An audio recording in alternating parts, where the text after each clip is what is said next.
What's up? What's up with it, y'all? Y'all already know what it is. You tuned in to another episode of Everything Boxing. There you go, talking that boxing again. And y'all already know what to do when you come in the building. Smash on that like button. And then, jump in the comment section and let me know you in the building. Yeah, we gonna cook today. Oh, yeah, we gonna cook. Yes, sir.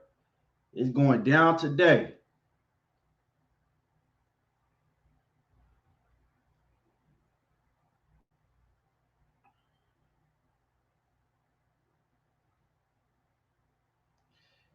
Terry Smoot, what's happening with it? Salute.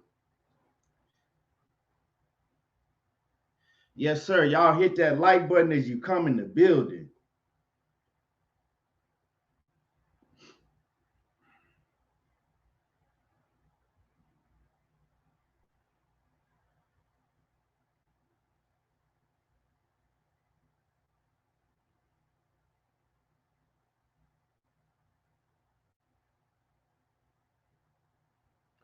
GF Sports Entertainment, salute, salute.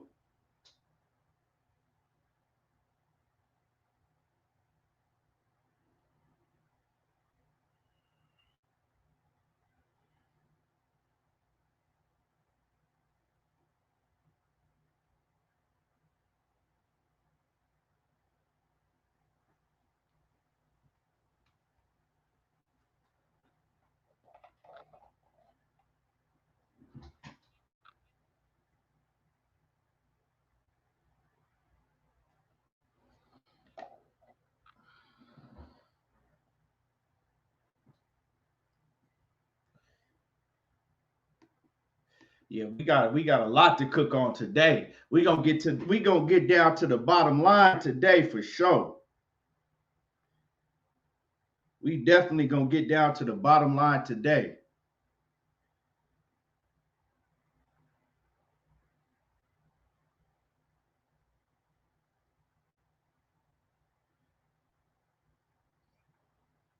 T Real 713. What's good with it?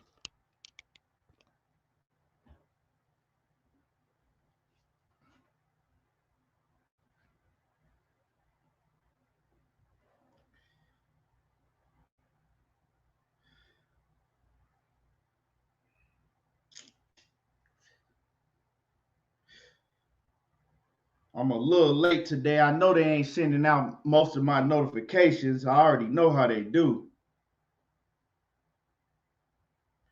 But the show must go on.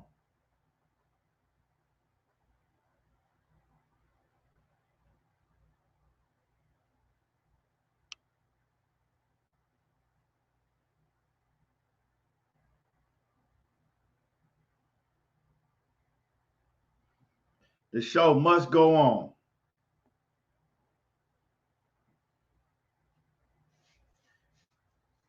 I appreciate that. I appreciate that from you, GF Sports Entertainment. Yes, sir.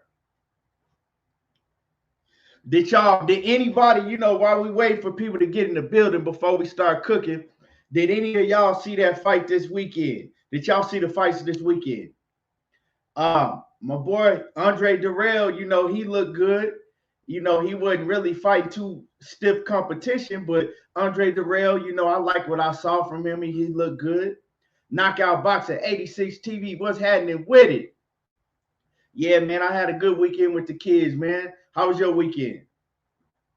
Yeah, so them fights this weekend, they had some cool fights this weekend.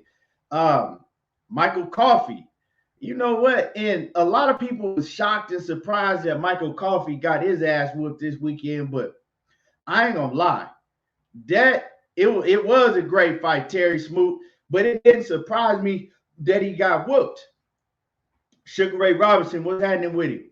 It didn't surprise me that Michael Coffey got whooped this weekend because I don't know what people saw in him anyway. Like to me, he never looked that good to me anyway. Like, especially with heavyweights. I could usually tell when the heavyweight is just kind of ain't gonna be that. Like, you know what I'm saying? Like to me, When I saw Michael Coffey, his last few fights, everybody was like, oh man, he might be, the next heavyweight. I never thought that. To me, I was like, man, we got another Seth Mitchell. That's what I thought. I was like, and most of y'all probably don't even remember or know who Seth Mitchell is, but that's what I said. I was like, man, we got another Seth Mitchell. The last heavyweight that really surprised me, that I was like, I don't know. And I'm going to keep it real, was Wilder. I didn't never think that Wilder was going to be as good as he was, as good as he is when he first came. Because if y'all remember when Wilder came on the scene, it had been a long, long period that we was going through where we didn't have a good American heavyweight. Like we didn't have a great American heavyweight like that. We had the Seth Mitchells, we had the what's his name? The bald-headed dude, Clifford ET&T. You know what I'm saying? We had a lot of heavyweights that was coming along, that was looking good for a second, and then they just wasn't panning out. And then Wilder came along. And I'm like, I'm gonna keep it real. I'm one of the biggest Wilder fans, but I'm gonna keep it 100. When he came along, I was like, we probably gonna get another Seth Mitchell or somebody that looked good for. But then he kept knocking cats out and then when Wilder stepped in the ring and beat the shit out of Stavern, that's what made me know, like, okay, he real. This dude is real. Like, he ain't like no bullshit like the rest of these heavyweights that we've been seeing. He really real. So, but with with Michael Coffey, I never thought that. And we see he wasn't it. He not it. He don't have no defense. He just his confidence isn't there. Once he started getting hit, you could tell he lost all confidence. His whole demeanor changed once he started getting hit. Yeah, Jared Anderson is a beast. I think you could tell that Jared, like when I look at Jared Anderson, I get that feeling like, yeah, he gonna be a problem. And plus, you got to look at Michael Coffey. They said he started in like at 30. Yeah, I don't like to take away from nobody's dreams and stuff, but starting boxing ain't 30, it's just not it. It's not, that ain't it. Just being truthful. Michael Hunter, he all right, but he ain't, he's not. Michael Hunter is, to me, he's more of a cruiserweight. He's not going to be no threat in the heavyweight division. And I like Michael Hunter. I met him. He a cool-ass dude. But, nah. In the heavyweight division, nah. He's solid, but he not going to beat none of them top dudes. Julio Martinez was happening.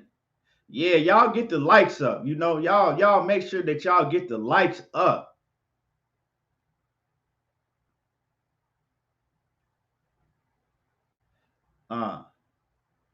But let me see what else. Yeah. R. West said, yeah, most of these dudes do start boxing in around 9 to 10 years old. Real talk.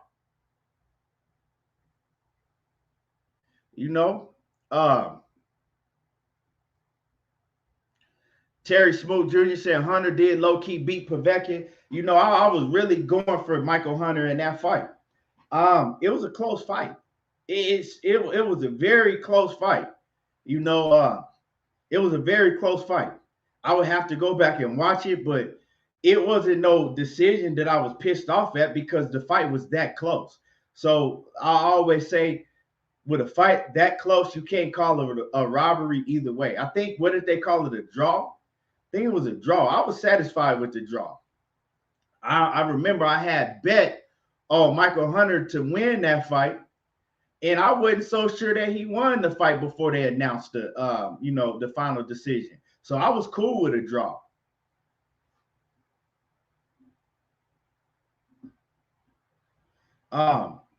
So R. West says, He said he excited, man. I'm excited about that Errol Spence and Pacquiao fight too, dog. I ain't gonna lie, I'm excited. But I want to ask y'all, do y'all think that Errol Spence and Manny Pacquiao are doing enough to sell the fights to casual fans? Because I know everybody just thinks like, oh, well, Pacquiao, he's big enough. You ain't got to sell it. Well, if you're not watching TV all the time and looking at commercials, and then you're a casual fan, how else do you know that this fight is happening? I've been seeing, several people saying that Errol Spence and Pacquiao, they need to do more to bring excitement around this fight. They need to say more. They need to do more. But if you know the temperament of both fighters, they don't do that. You know what I'm saying? That's why you got Manny Pacquiao's team coming out saying things. You got Freddie Roach, right? That's why you got Freddie Roach saying all these things. A lot of that shit that Freddie Roach is saying, he don't believe it, but I believe that Freddie Roach is saying things because that's what he does. He knows that Manny Pacquiao don't do a lot of talking. So he knows that he has to say different things to bring attention to the fight. Errol Spence, he can talk. He can talk shit, but he needs somebody to bring it out of him. And Manny Pacquiao is not the fighter that's going to bring it out of Errol Spence because he's naturally preserved and quiet. Unless you got somebody that's going to bring it out of him, that's going to talk shit to him, that's going to get under his skin, kind of like, we know what Keith Thurman will. Shawn Porter got out of his skin. Mikey Garcia got under his skin a little bit with that, I see something. So Manny Pacquiao ain't really said nothing. So he got a lot of respect. So, yeah, a lot of people look at it as like when they do get together, they're too friendly with each other. They're not really talking. They're not really saying nothing to each other. To get the casual fan, like we are diehard fans. We is like, we don't need them to say nothing. We know what the fight is going to be inside of the ring. But if you don't watch boxing like that, if I'm on the outside looking in, I don't know if they're doing enough to get me excited about a fight. If I'm the fan that really don't want to watch, that really doesn't watch boxing like that on a consistent basis, and I need a storyline or I need somebody to say something to rile me up to make me want to buy this fight. A lot of people don't think they're doing enough.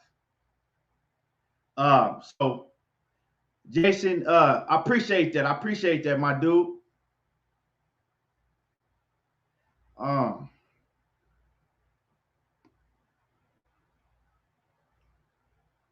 Yeah. Andre Edwards says both laid back and humble. It's not in their character. It still will. Yeah, it'll do well. But do y'all think that it could do better? And salute to my man Todd Swindle off in the building from that ATL and J.A. Dixon. What's happening with it? My man Knockout Boxing 86 TV in the building. Make sure that y'all go sub to my man Knockout Boxing 86 TV. Always coming through with that fire content. And my man Leon Robinson, what's happening with it? Knockout says, not the casuals, they could do more. I expected a press tour. Yeah, it's like that I think that they just banking off of, everybody knows Pacquiao. You can't, they don't understand that Pacquiao's been out of the sport for 2 years. So if I go holler at my partner, one of my partners that don't really watch boxing like that, they might get intrigued if it's a big name coming up that they know about, and then they see it in their face, and then they see some shit talking between the fighters. Then they, oh man, you know what I'm saying? But come on, Pacquiao's not in the limelight all the time like Mayweather. You feel what I'm saying? So you got to do a little bit more. Pacquiao's not Mayweather. And we know that they're not going to go back and forth, but they could do a little more. That's what a lot of people think. And we got to look at this as if we weren't casual fans. We got to look at this from the outside looking in. Because, of course, to us, they don't need to do nothing. But, yeah, the rest of the fans that's very casual, yeah, they might need to do something more because, like I said, Pacquiao been out of the sport for over 2 years. Don't nobody know what the fuck Pacquiao doing. Errol Spence, he don't. When Errol Spence, after he fights, you don't really hear nothing from him on social media. So a lot of people looking at it like, okay, they need to pick it up. They need to give us more intrigue because I'm telling y'all right now, when that Wilder shit was going down, when the Wilder fight was going down, that energy was a lot different. Like that Wilder and Fury energy was a lot different. But we know, as far as us, we know that this gonna be a hell of a fight. We already know what it do. You know what I'm saying? I can't wait for the fight. You know what I'm saying? I can't wait for the fight. But should they pick it up a little bit? That's all I'm asking, because I'm hearing it. I'm hearing people complain about that they're not doing anything to, make it exciting.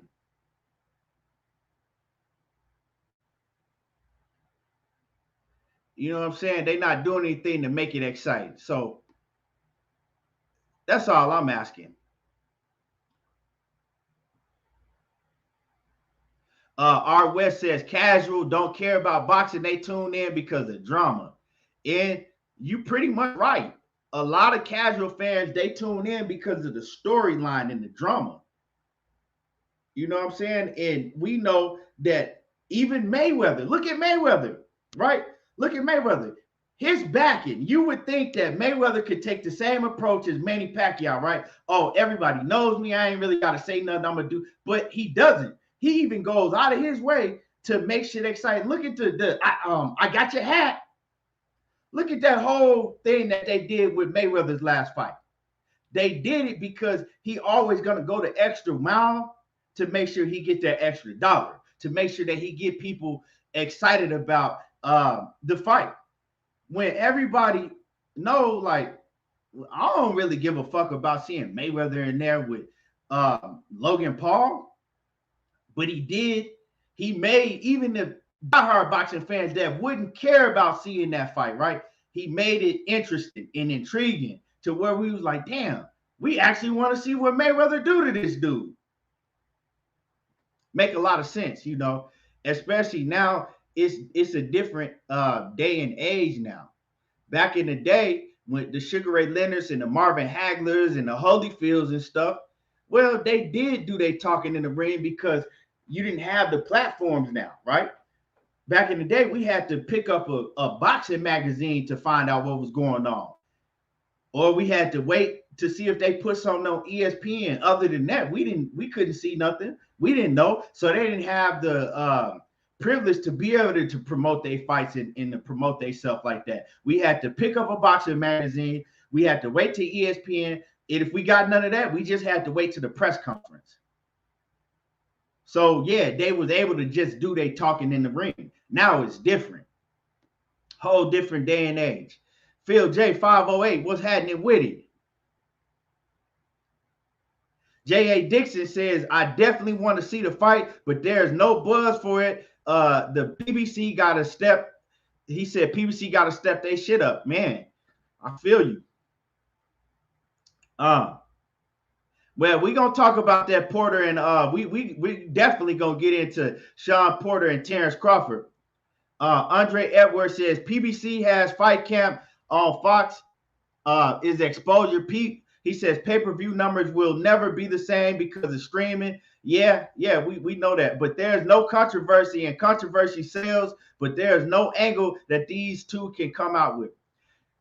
And you're right, Andre Edwards. But see, the thing is about you saying there's no angle, you got to make something. Floyd Mayweather, one thing he always did is he made some shit. If my man Money Brown, right? Money Brown had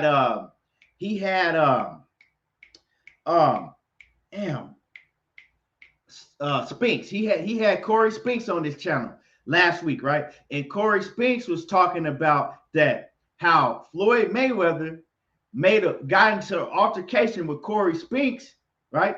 And Corey Spinks was serious, right? And then afterwards, Floyd Mayweather came to Corey Spinks and was like, hey, man, you know I was just playing with you. You know I just did that shit to hype up the fight between us, right?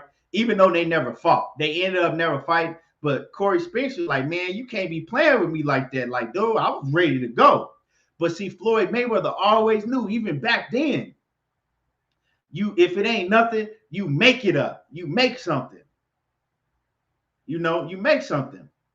It ain't that hard for Errol Spence to say, look, man, I'm about to sleep this old ass dude. And a lot of people gonna get mad at him, and a lot of people might hate him for the moment. You know what I'm saying? That, oh, he's disrespectful. You can't disrespect no legend like that. But that's what comes with the game. That's when you really start building your starter to the next level. When you got a lot of fans that hate you, do something to make them hate you even more. You know, at the end of the day, you winning from it. What's good with it? KG off in the building. What's happening with it? R. West says it's a huge opportunity for them to market the fight, especially since casuals didn't spend money on Wilder Fury 3. Well, I mean, they didn't have no chance to spend money on Wilder Fury 3, but they would have. But so hopefully we do get Wilder Fury 3 in October. You know, so yeah, you got to make your storyline. You dig what I'm saying? That's it. That's why these fighters have these platforms right at the tip of their fingers now. It's a lot easier for them to promote themselves than it was back in the day. They just have to use the tools that they have in front of them. I know, I get all of that. Okay, well, we don't want to disrespect each other because we got a lot of respect for each other, but this is boxing, right? It's a business and it's a show business all at the same time. You know what I'm saying? If you want the huge, big pay-per-view buys, and we never, like my man said earlier, we never gonna get the same pay-per-view buys that we did back when Floyd Mayweather was doing his thing and Oscar De La Hoya and, you know, Holyfield and Tyson. We never gonna get those pay-per-view buys because it's streaming. But you can get the biggest pay-per-view numbers of today, and you can keep building it and keep building it. But you got to make that storyline. You got to build your own narrative. That's all I'm saying. And y'all make sure that y'all hit my like button. Make sure that y'all hit my like button. Mike Ron, what's happening with it? Salute. But well, I mean, Andre Edwards said not everybody want to be a villain. Errol Spence is already a villain. Period. To a lot of people, you know, to a lot of people that just hate on him. Some people gonna just hate you because you good. You dig what I'm saying? It ain't necessarily being a villain. It's just doing what you got to do to get to that next step because it's different. You know, I wish it was like it was to where you could just go in the ring and perform and people gonna respect that shit. Even look at Tank Davis, right?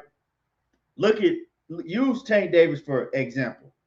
Tank Davis, he go in there and he knock everybody out, right?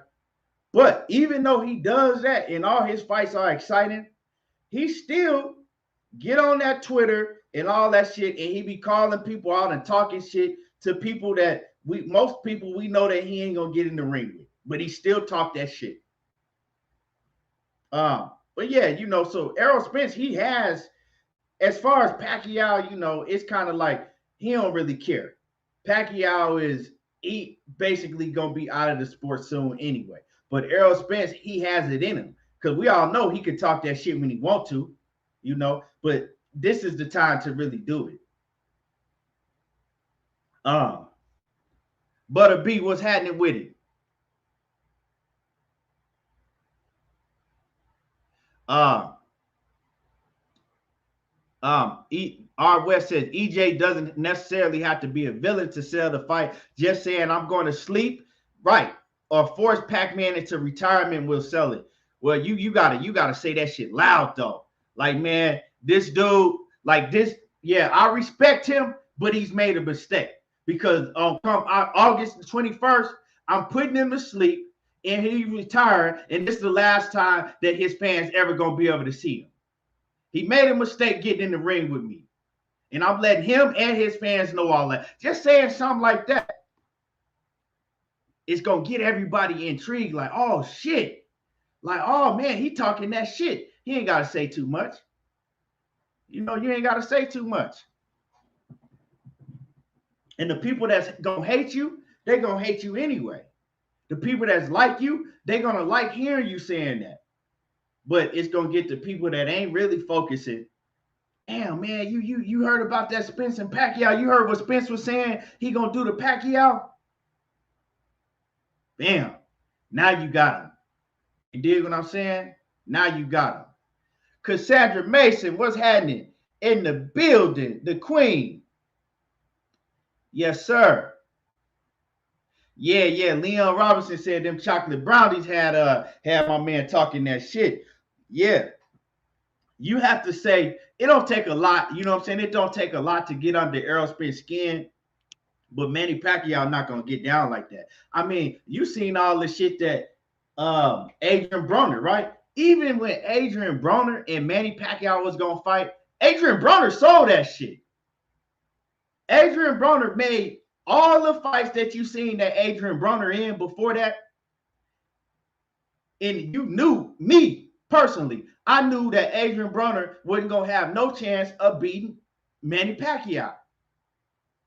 But what he did to sell the fight, all the shit that he was saying and doing and making you laugh, it was like, damn, I wonder what he gonna do to Pacquiao. And it made you want to buy that shit just to see it, even though deep down you knew he wasn't gonna beat Pacquiao. I knew he wasn't gonna beat Pacquiao. I actually won a lot of money off that fight because my partner bet me a lot of money. My partner bet me a lot of money, so I knew he wasn't going to beat Pacquiao, but he gave you that intrigue. He even had Manny Pacquiao laughing at his ass. You feel me? Manny Pacquiao wasn't talking shit, but he was laughing. You know, let me see what my man Knockout says. Spence should say I'm Loma, beat him so bad he ain't gonna be able to run for president. Oh man, yeah, real shit. Like I'm gonna beat this dude so bad, you know what I'm saying? His country members can forget about him running for president. Even though I like him, I'm gonna have to go in there and beat him. He ain't gonna be able to run for president after I get done. Little stuff like that. But y'all give me 1 second real quick. Y'all give me 1 second.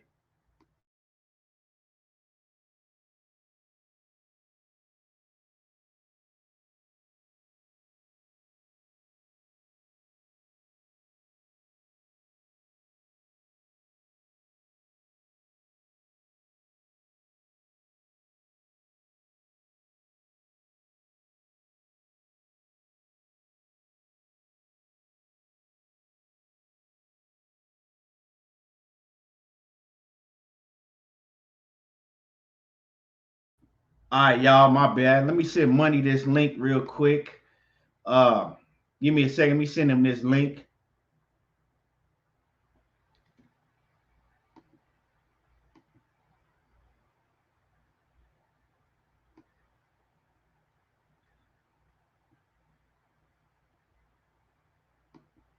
There we go. There we go.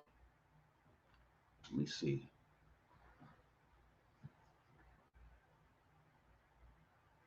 J.A. Dixon says it's a few weeks away and it's too damn quiet.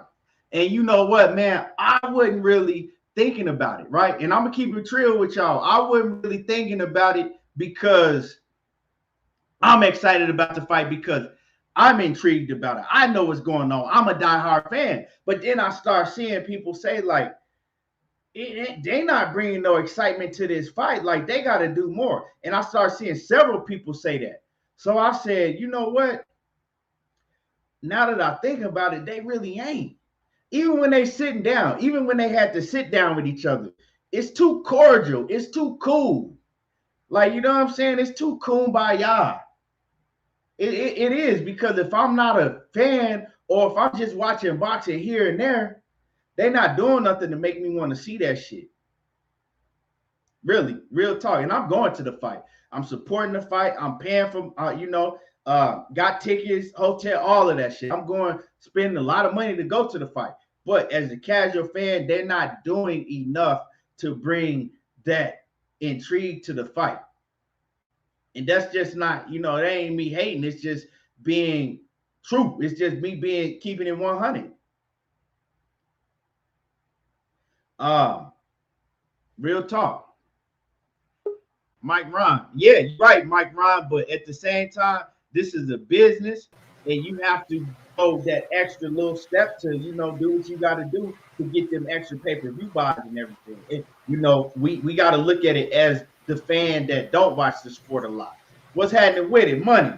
Okay, what's going down, bro? What's going down? What's going down? Oh, man, just on here cooking a little bit, before, just brought up a topic, man, before I really got to start cooking, man.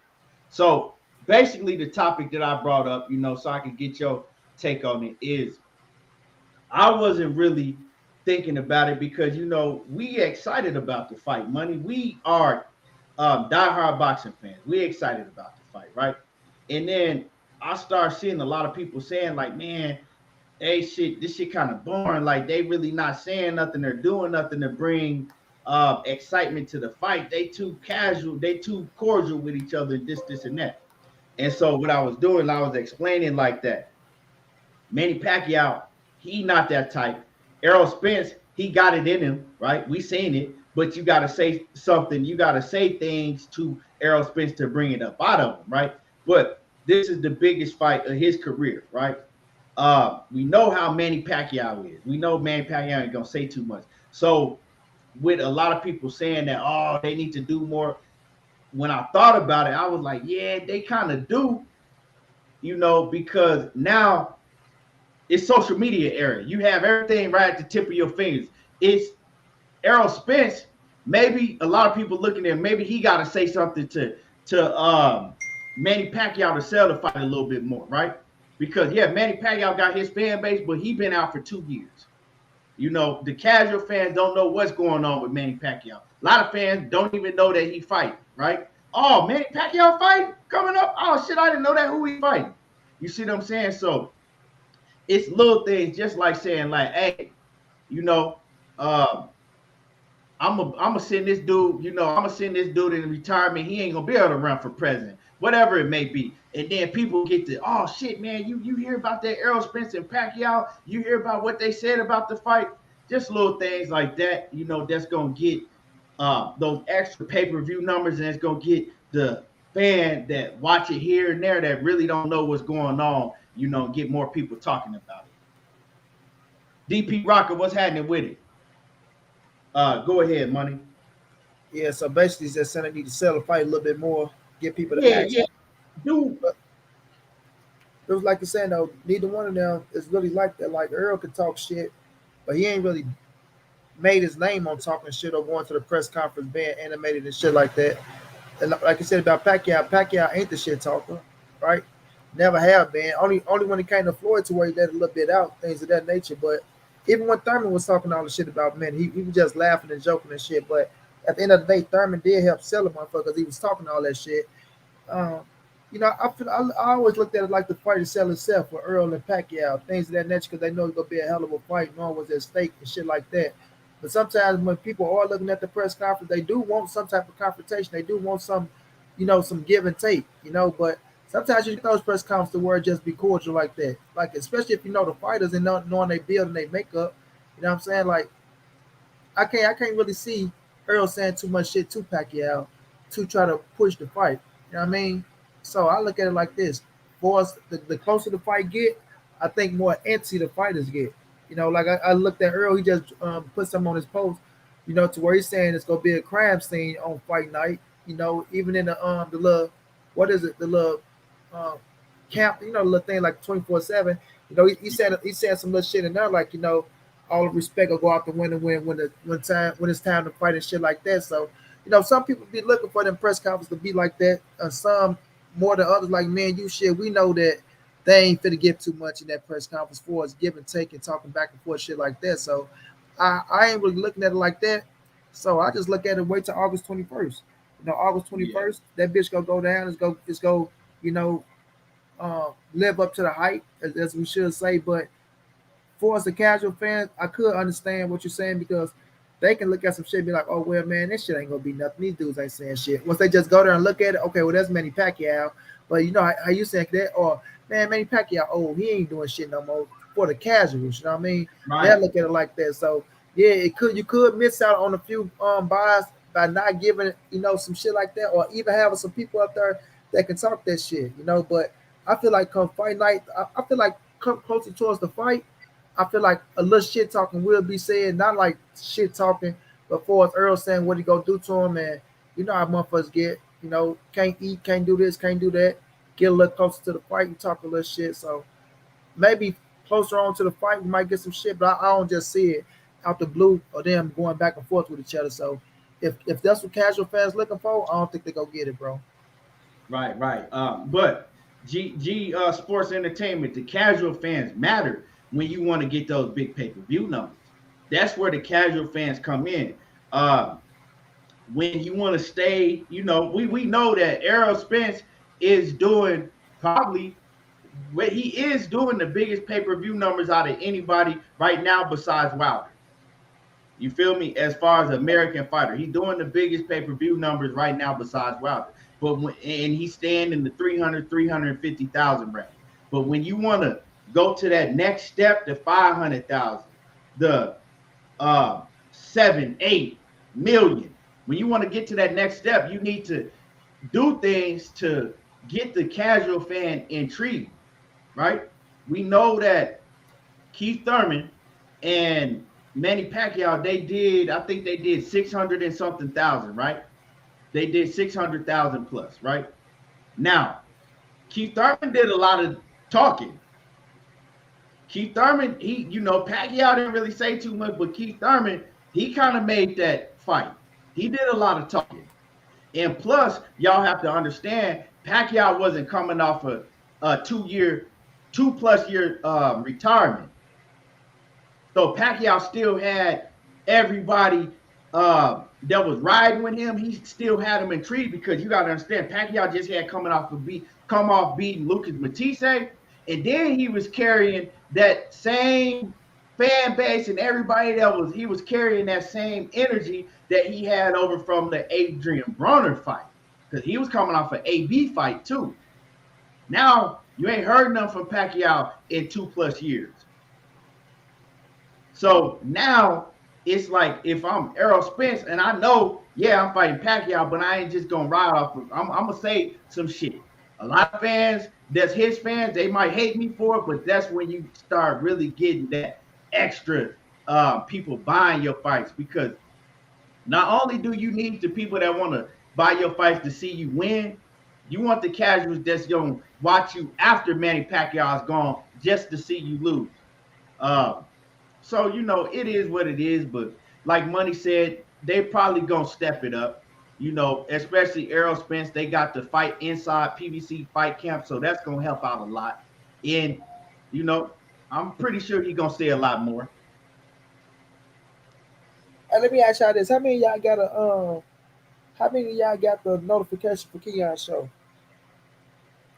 Because, bro, I ain't even get a notification for my own show, my own little thing, bro. I already knew they were sending out most of the notifications, like when y'all it came smash that on. like button. Smash that like button. Yeah, y'all smash on the like button. I already knew it because, man, it took for the first 10 minutes, I only had 5 people in here. So I knew they wouldn't sending out no notifications.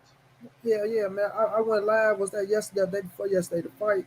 Bro, I'm talking about I went 30 minutes, bro, with 2 people. And I even clicked on my little show, my other little channel, looked at it, no notification. I'm like, man, why YouTube be doing us like that, bro? Yeah. Yeah, DP Rocker said he didn't get it. I haven't got notifications from either channel. I know where West they be doing me like that, bro. Yeah, so I know how they be doing, bro. I know how they do. But, like I told them, the show must go on, So, man, one thing I want to talk about, right? I want to move on. Then we going to cook on. And then I want to move on to this 817 boxing beat. What's happening when he said he ain't get it. I want to talk about this. And then I want to move on to the next subject, which is Shawn Porter in Terence Crawford, right? Because a lot of people had a lot of shit to say in that comment section, and I'm gonna let y'all know what it is and what it's gonna be. Cassandra Mason said, I don't even get notifications for y'all anymore. I just stalk y'all. That shit crazy. That shit crazy. Um, Now, so check this out. Joseph Diaz, right? I made a video bigging Joseph Diaz up, right? I talked good about Joseph Diaz. I came on live and I talked good about Joseph Diaz. I defended Joseph Diaz, right? When everybody was like, "Oh, he gonna duck Devin Haney, he ain't shit," I defended Joseph Diaz. I said, "No, y'all back up off of Joseph Diaz." I said, JoJo a real one. JoJo talked to Bill Haney first face to face, and JoJo did his own live and tried to get Devin Haney on the live stream so he could call him out face to face. So I defended him. And I said, JoJo Diaz is showing everybody that he wants all the smoke. He going the extra mile to show that he wants to fight Devin Haney. So I'm like, okay, yeah, if this is a fight, we shouldn't have a problem getting it. It's definitely gonna happen now, So last night, I'm scrolling on Instagram. I'm scrolling through my stories on Instagram, right? And this is what I see, money. This is what Joseph Diaz posts. Hold on. He posted this, right? Ryan Garcia versus Joseph Diaz in discussions for fight in fall. Who posted that, JoJo? JoJo Diaz posted that on his story. So I said, what in the entire fuck is going on? I thought just last week he was on Devin Haney helmet talking about, I ain't gonna duck him off. That's my next fight. I don't want to fight Ryan Garcia. And then he turns around and posts that on his story. So I'm like, what the fuck? I'm like, how can you say all the shit that you said and then turn around and post that on your story and let everybody know that you in talks, you trying to fight Ryan Garcia right now? When you just told Bill Haney, look that man in his eye, and told Bill Haney that you wasn't trying to fight Ryan Garcia. You put it all on, what is he, Mike Carpenter. He put it all on Mike Carpenter. Like, no, Mike Carpenter just came out with that story because he contacted me, but I ain't even talked to Ryan Garcia nor his team.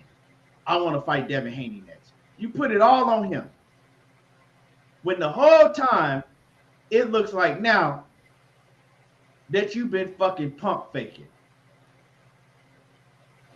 So, I'm watching Bill Haney this morning, right? On the boxing voice, shit over there, you know what I'm saying? He over there, Bill Haney was over there with Nestor Gibbs' ass, right? And so Bill Haney gets to chopping it up, and he like, look, man, Bill Haney brings it up.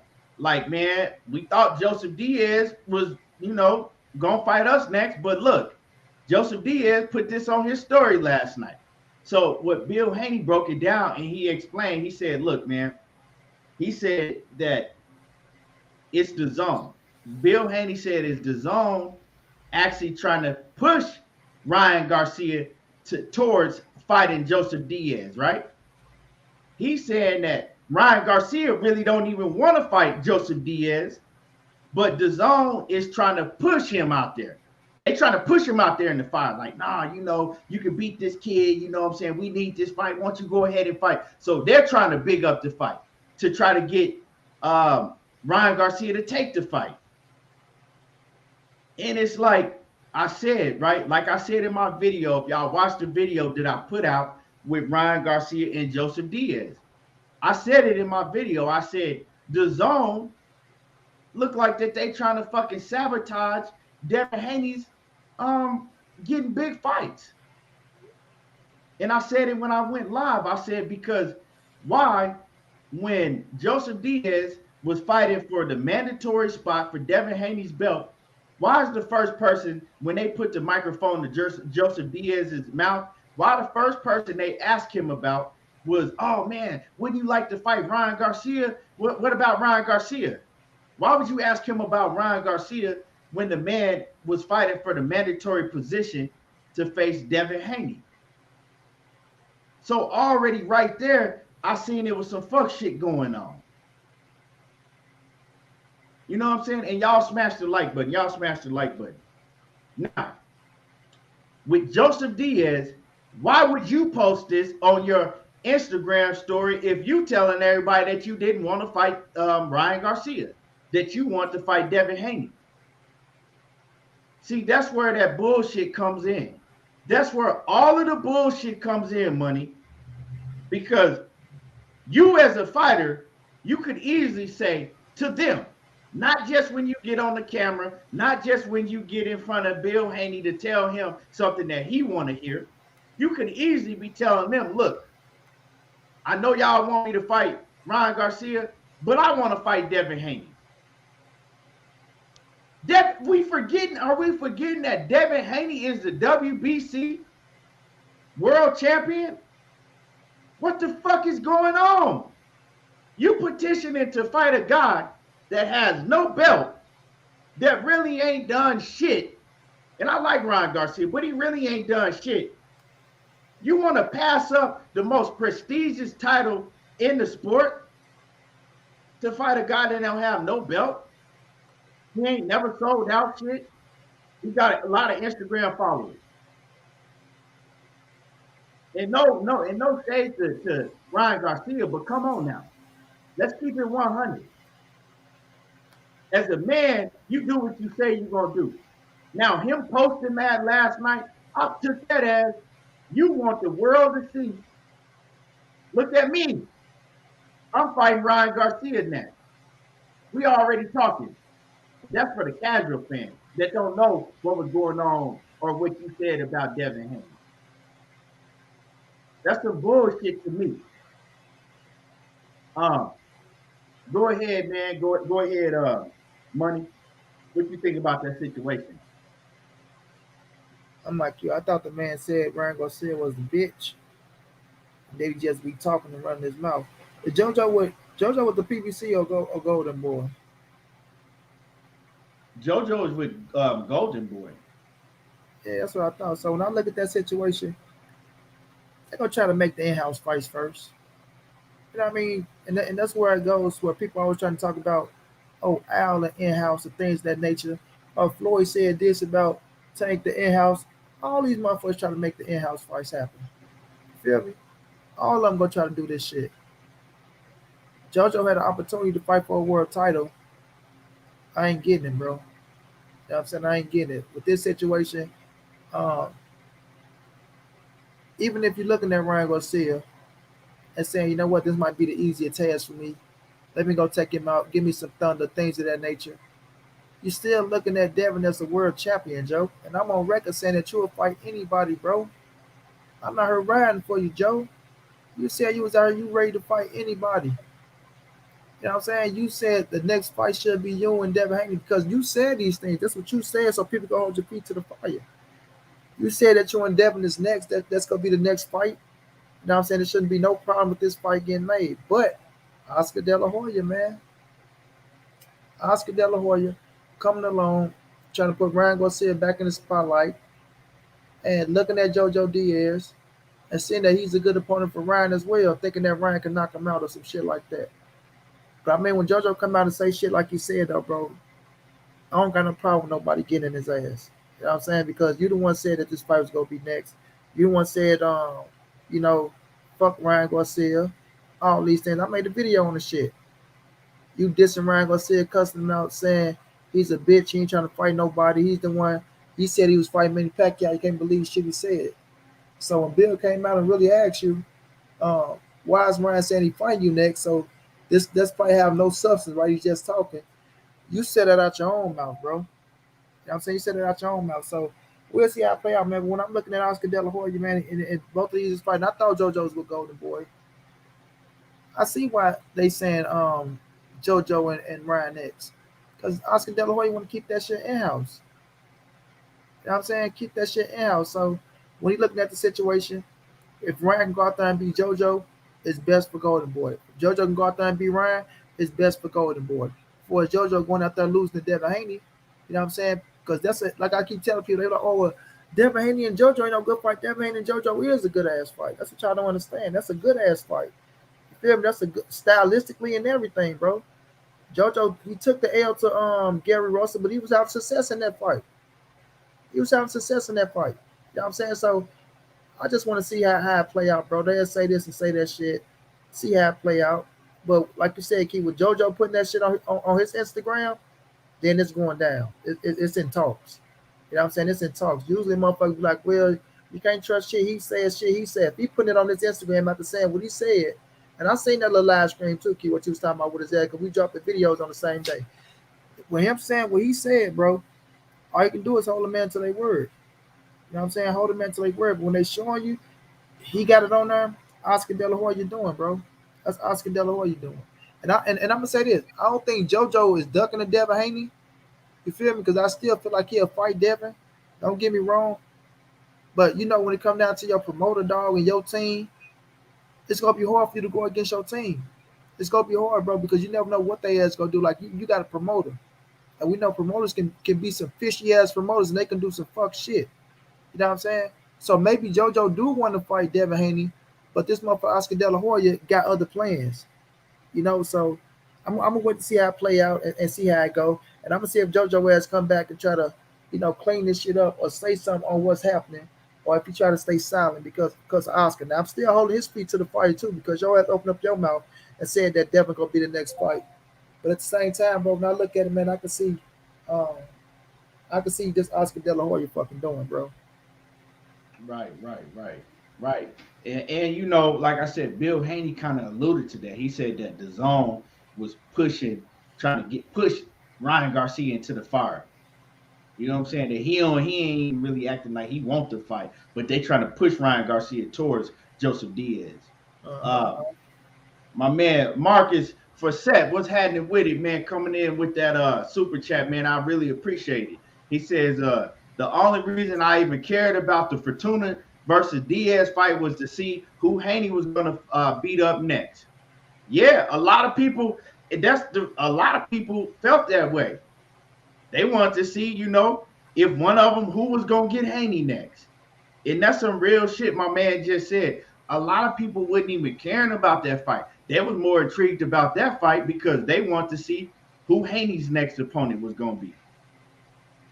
And you know, I wanted to see the JoJo Diaz versus Fortuna fight, but it made me more interested in it because I wanted to see which one was gonna fight Haney.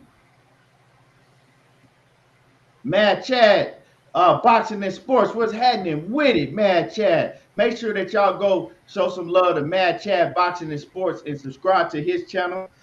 And make sure that y'all go subscribe to my brother Renee Box Young off in the building. Sub to his channel also. What's good with y'all? Salute Mad Chad. Salute my brother Renee Box Young. Mad Chad from Maine. Hey Keon, I love your show. It's Mad Chad from Maine. Oh man. Yeah, but so with that news being said, and Renee Box Young, he made it easy for y'all to find him. He has his he has his channel what you call it, man? Link. Yeah, his channel link. He got his channel link in the comment section. So just click on that link, it'll bring you right up to it, and you can sub to his channel right from that link. So with that being said, right, like I said, I was listening to Bill Haney today, Chop It Up, and Bill Haney said that now Devin Haney is now working on a fight with Rolly Romero. They're working on a fight to get the fight with Rolly. Coach D was having. Yeah, Rolly they working. Devin fight. What's up? I say Rolly about to get the Devin fight. Yeah, so Rolly Romero and Devin, they are talking, you know, with TMT Promotions, right? And they trying to get the fight between him and Rolly now that Joseph Diaz is looking like he trying to go the Ryan Garcia route. So yeah, Rolly and Devin Haney, they finna get it on probably. That's the likely the fight that's gonna happen because we all know that Rolly he been begging for an ass whooping. He been talking that shit. He been talking a lot of shit, right? About Devin Haney for a long time. Going live with Teofimo Lopez, talking about Devin Haney lips and nose and all type of shit, right? Been talking that big shit for a long time. So he been begging for an ass whooping. So now, Rolly and Devin, I like that fight. You know why I like that fight? Because he been talking a lot of shit, like we was talking about earlier. You need to give us intrigue. You need to talk that shit to hype some of these fights up. And Rolly been doing that. Now we know that this fight is gonna get the casuals' attention because Rolly he talk a whole lot of shit, and Devin Haney he could talk that shit too. Now, when they get in the ring, it's about to be a one-sided fucking. He gonna take Rolly to school. He gonna take him to school. It's a mismatch in the ring. It is. Like I mean, come on now. If you've seen Rolly fight, it is a mismatch in the ring. But this fight will sell, and it's a fight that I want to see. If we not gonna get Joseph Diaz and Devin Haney, we not gonna get Devin Haney and Lomachenko. We ain't gonna get Devin Haney and Tank and Devin Haney and Ryan Garcia. Hey, Rolly is an entertaining fighter, a name that's gonna get the diehard fans and the casual fans wanting to see the shit because of his mouth. What you think about that fight, Money? Like I say, bro, you got to stay busy, and that's one thing that I can respect about Devin and Bill. We always say this shit. If you can't get the names in the ring that you're trying to get, at least you staying busy, bro. And they staying busy. You know what I mean? Rolly got a WBA regular title. Rolly have been coming exciting lately, right? Like you say, run his mouth to people and shit like that.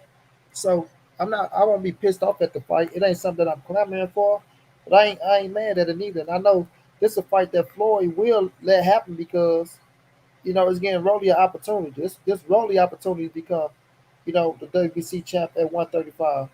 So, with someone like that, you'll feel like you get him an opportunity, and Floyd can say that shit where you see we get our fighters opportunities out here.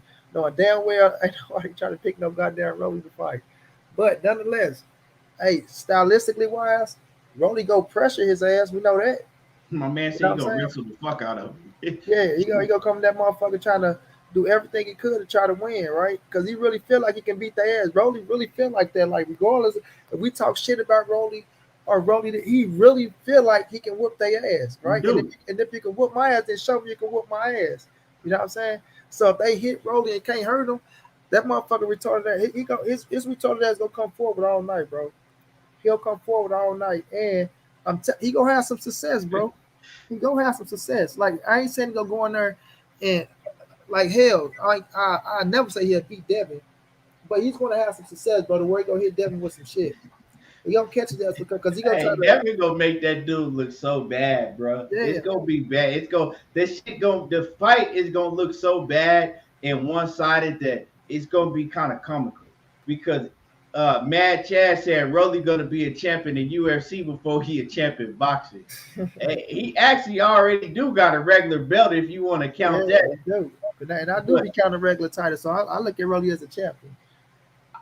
To me, I'll count a regular title depending on who you fought to get it. I know that's not really how you supposed to, but that's just me. But though, man, he gonna make that shit exciting, bro. Like you're trying to make it as tough and rough as possible for Devin Haney, bro. And if he go on there, he can do that. Like, because if you walk into like Devin gonna have to hit him with some shit that hurt him too. And I ain't saying Devin can hit him and hurt him, but that's why I feel like if he can't hurt Rolly, his ass gonna come forward all day, bro. And he gonna know to get to the body, because Floyd gonna give his ass a few little pointers and shit like that being his fighters. He gonna try to work on the. Hopefully, he try to work on the body. But once he get mad, I hope he don't do no word shit. Try to slam Devin on his head or trip Devin or break his arm or some of that shit, because he look like the type of motherfucker. He ain't got it all upstairs. Yeah, that's what I'm saying. Look, he look like the type of motherfucker to go off the little situation and do some weird ass shit though. Because I'm with you on that, key. Once Devin heat up and start tattooing his ass, it's gonna be funny, bro. It's gonna be something to see. But early on, I could see Rolly trying to get to the body, trying to trip him, trying to grab him up, trying to wrestle him to the rope, doing all type of shit. And that's what's intriguing to me. You know what I'm saying? But with Dev in this situation, man, if you can't get the cats in the ring, dog, you stay busy.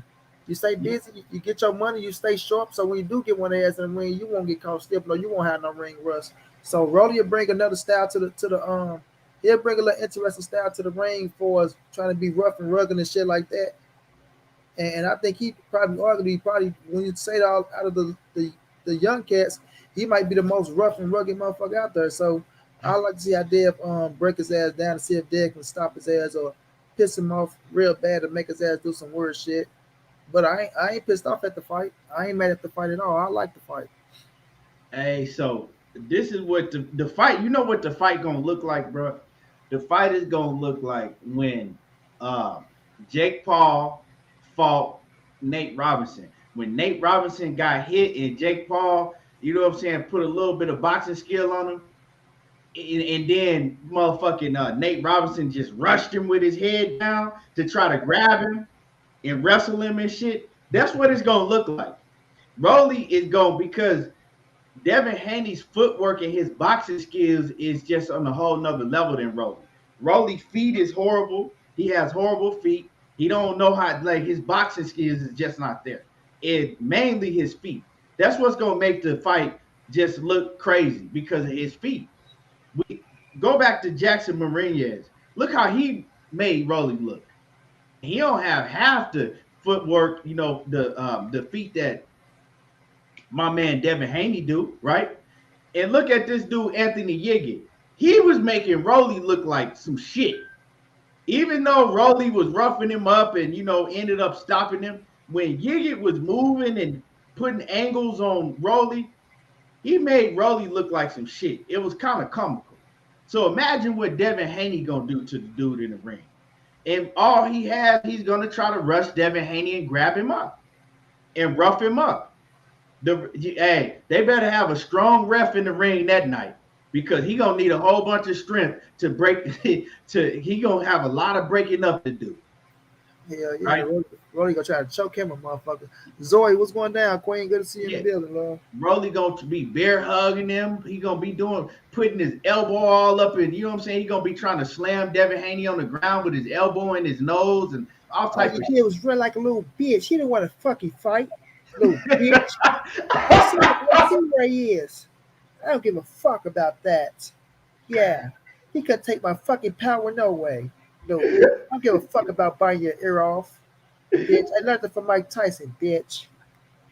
Why you sound like dude be talking just like that too, man? That motherfucker got some type of problem, man. Really crazy. Oh shit! Hey, Key, well, you know, after the fight, Key, where they try to give a little, where the fighters go talk to each other and give it a little encouraging speech. He's sitting right there looking at the dude, Key, just frowned up, like, yeah. Eyes be crossed and shit. Yeah. When like, his bro, eyes why you looking so goddamn mean, bro? Like, you having a genuine conversation. Why the fuck you looking mean? Like, right. Like, this motherfucker, bro, he just retarded, man. Hey, why you say dude be talking just like that too? Coach D off in the building. What's happening with it? He say, this fight sounds real fun talking about it, but it's never going to happen. Floyd Mayweather would not let it happen. Yes, man, it will, bro. It's kind of, I can't really argue with you because at the end of the day, this is boxing, man. That's, you know what I'm saying? It's becoming like that. At the end of the day, this is boxing. But it makes sense to happen because, and I'm going to tell y'all why it makes sense. Devin Haney is a free agent, right? Floyd Mayweather has Rolly. Floyd and them know Rolly ain't going to be that. You know what I'm saying? They not gonna hold on to Rolly like if they had like a super duper prize fighter. They know what Rolly is. So it's not like that they're gonna try to keep Rolly's O on him because they know in order to do that, it's gonna be very, very difficult. Right? So at the end, right? And the reason why it makes sense is because Floyd Mayweather, they already have a relationship with Bill Haney and Devin Haney. And at the end of the day, they want to do right by Bill Haney and Devin Haney because they want Devin Haney on TMT Promotions. They've been wanting Devin Haney over there. Whether they get Devin Haney over there, I don't know, but they want him. So it makes a lot of sense for them to let it happen, right?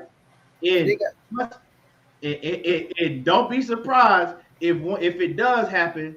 Once Devin Haney beat the dog shit out of Rolly, you don't see Floyd Mayweather and Leonard Ellaby in the corner with you know what I'm saying, hugging it, and you see Leonard Ellaby arm around Devin Haney and Bill Haney and shit like Don King used to do. yeah. I look at it like this, like when you look at Floyd and TMT brand, right? When you look at Rolly, bro, Rolly ain't no better fight than fucking what's my Ishe Smith, right? So when Ishe Smith got the opportunity to become a world champion, and you got somebody put him in there, he made it happen. When we look at Ashley Therapane, Rolly ain't no better fight than Ashley Therapane. When they Nah, made the fight happen with Ashley Therapane and Adrian Broner, when it was the opportunity, he made it happen. So when you got fighters like this, bro, and you put them in position, Javion Love one, like I can go on and on with the fighters that's better than Rolly Ramirez. So Floyd's the type that when he feel like he's getting his fighters opportunities and he thrive off of those type of things. Where you see we put fighters in position to fight for world titles. So he gonna take that shit and put him in position to fight for a world title, and it's true. So once you got somebody like Rolly, who you know for a fact ain't built or cut out to be. real quick, money, my bad. Coach D, I just read your super chat. I read your super chat. That's what Oh we yeah, talking about right now. yeah, that's But what go we're ahead, talking about. money. Yeah. So when you putting the fighters in position, right, you gonna take that chance. You're not gonna set, damn well Rolly ain't panning out to be no Javante Davis or somebody to be no cash cow to fit a hold on to, or like mother ain't even talking about Rolly in the like when we talk about Tank and Ryan and T.O. You don't hear Rolly name coming up in that mix. You don't hear mother talking about, yeah, you still got Rolly right there for them to fight as well. No, bro. So this is the opportunity to put Rolly on that stage. And Floyd not gonna miss out on this, bro. He ain't gonna miss out on that. You gotta give him that opportunity, bro. So it's like it's really helping out Rolly and the TMT brand. You feel me? So he ain't passed up on that opportunity, bro. They will put Rolly in this fight. I think they more surprised that they agreeing to fight Rolly than Floyd and them saying, yeah, we'll put Rolly in there with you. So shit, hell yeah, they gonna pull the trigger quick, because Rolly ain't finna get that many opportunities with world championship fighters like that, bro. So man, Floyd and them gonna pull that fucking trigger super quick, bro, and try to lock that bitch in super quick as well. So you'll see if Bill Haney and Devin Haney is entertaining that Rolly can get into the ring with Devin, man, they gonna lock that shit in quick, bro. Right. I think I agree with you, man. I agree with that. You feel me? They gonna throw Rolly in there. Like, hey, fuck it. If the money right, they gonna throw him in there. And Ruben Gutierrez, as far as that Tank Davis and Keith Thurman shit, man, I'm not talking about that shit, man. That's like, come on, bro. It ain't not. I'm gonna just say this, man. That's just talk. They putting that out there to keep. That's what you do. It's just promotion. Keep your name out there.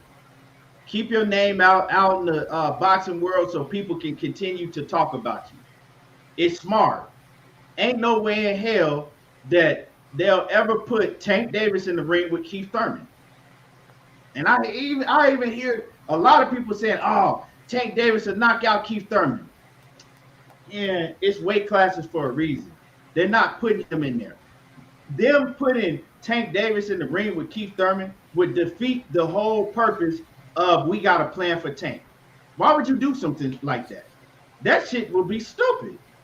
Like we move, strategically. We move strategically, so to building your career and everything. Then we gonna throw you in there with Keith Thurman at 147. What sense does that make? And this is not even no knock to Tank.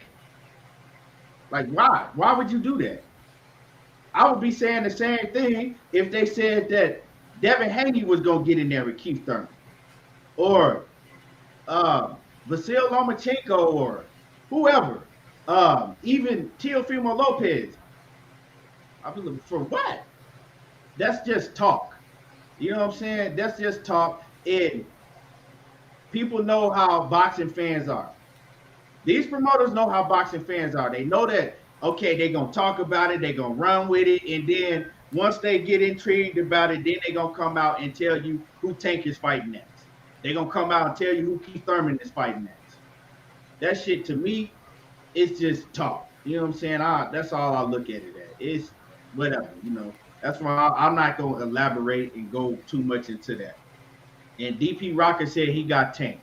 I mean, yeah, I mean, but yeah, that's pretty much all I got to say about that. That ain't gonna happen. But did you got anything to say on that before we move on, Money? Drop the video on it. Y'all want to hear what Money got to say about it? Go watch the video. But nah, man, it's like you say, man, it's entertaining. Keep entertaining this shit. Saying head fighter.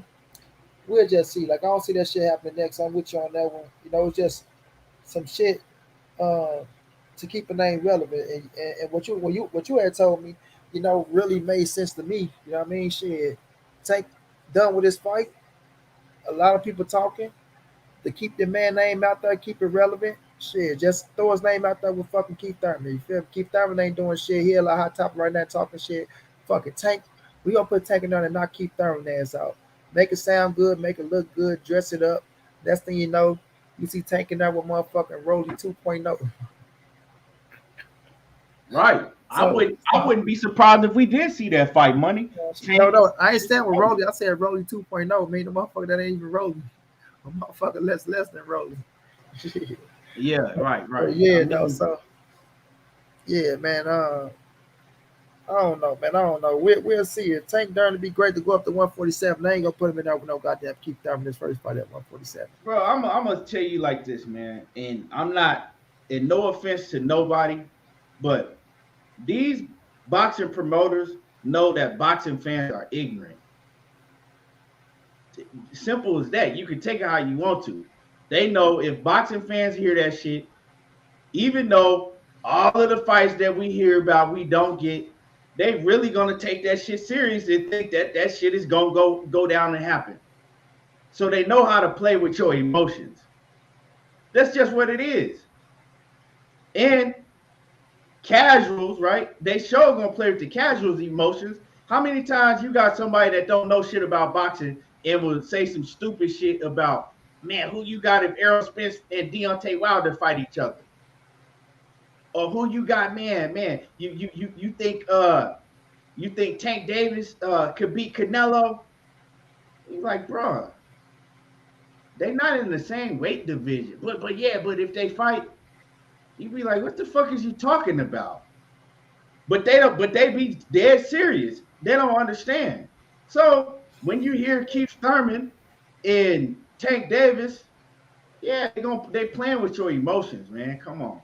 Like I mean, Money know the reaction when Money actually called me and told me that people were talking about it. He know my reaction. I was like, come on, bro. That shit ain't happening. Like they not finna. And I didn't even think nothing else more about it. It would defeat the whole purpose of, you know, how they're moving Tank Davis. Just wouldn't. And then Keith Thurman, that shit would be, what would he gain out of that? You know what I'm saying? Keith Thurman would actually take more heat if he went in there and knocked out Tank Davis. Then, I mean, he would take the same amount of heat going in there and knocking out Tank Davis than he would if he lost to Tank Davis. Pretty much the same. Like, this motherfucker Keith Thurman talking all that shit about Errol Spence, all that big boy shit, right? And he got to go and get in there with Lil Tank. This motherfucking Keith Thurman is a real bitch. Ain't nobody going, come on, man. But it is what it is. I think we talked about that too much anyway. So, DP Rocket, if you willing to put your money on Tank Davis not beating Keith Thurman, hey man, more power to you. I wish they did. Like, if you were willing to put your money up on that, I wish they did made that fight real soon. Like I would pray that they would make that fight. You know what I'm saying? Because in order for them to make that fight, Jesus, the Lord will have to come back to earth himself and order that fight. But I sure would bet you, for real. I bet you my house on that fight. But anyway, man. But this is boxing. Ain't nothing impossible. At the end of the day, Tank Davis still got power, but come on, man. Um, but so anyway, where we at? Okay, let's talk about the. I want to talk about right the Terence Crawford and Shawn Porter.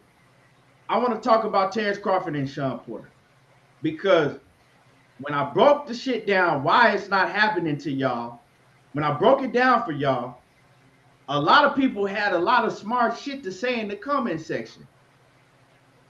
Oh, I was capping and one motherfucking faggot that always come in my comments, right? He probably in here looking quiet as hell right now. Oh, he's just a Terence Crawford hater.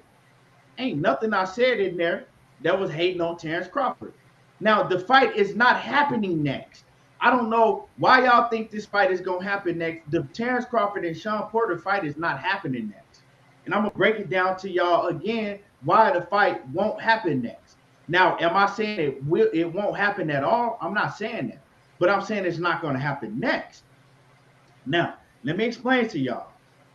And this is from a source that's very close to one of the fighters. I'm not going to tell you who it is, but you know, you can put 2 and 2 if you want to.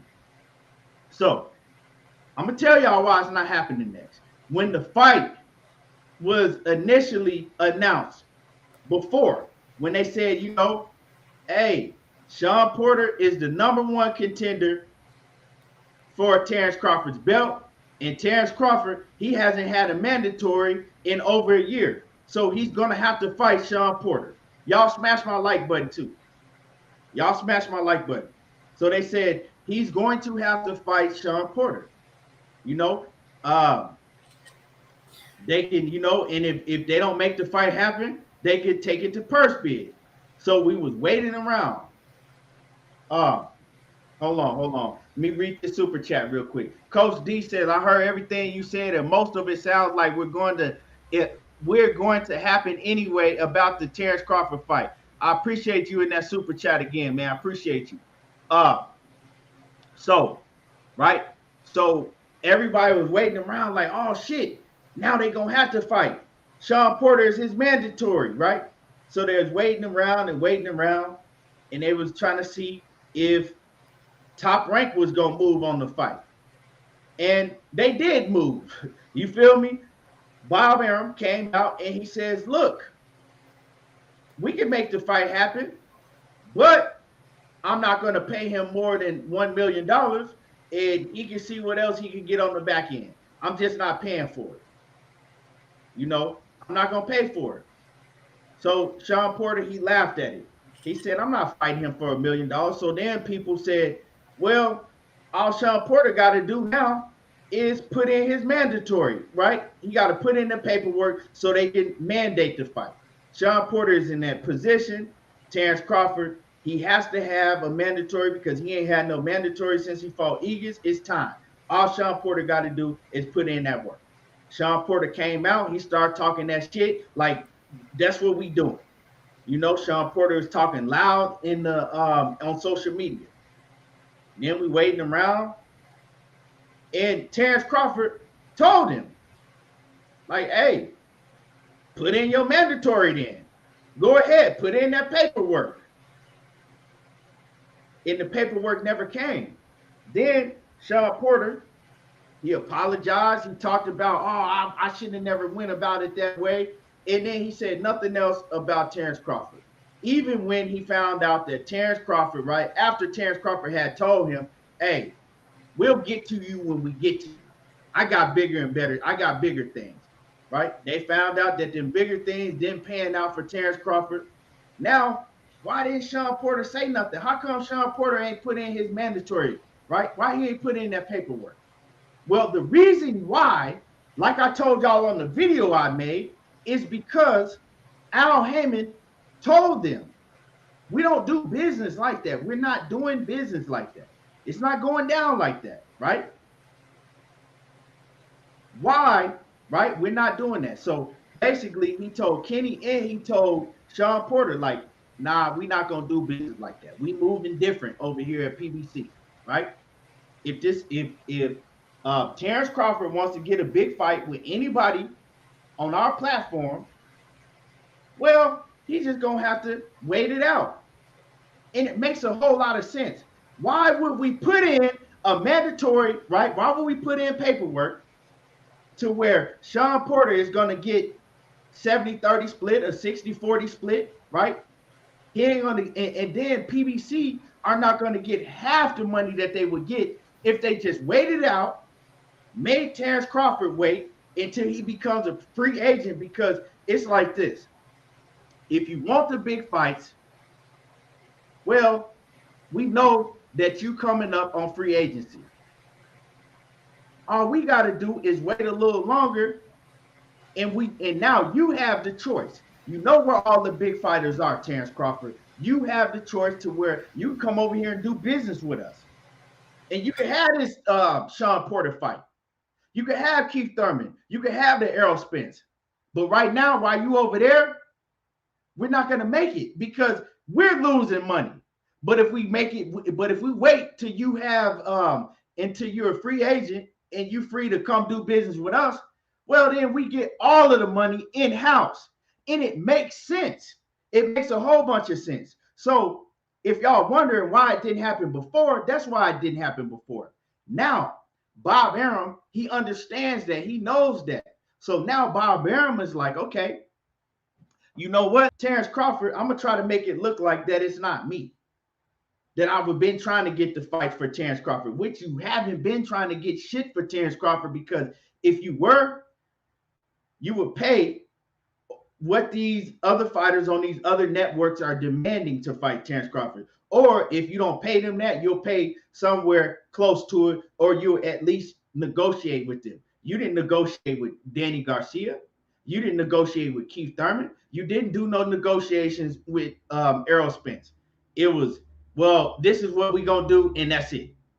Period.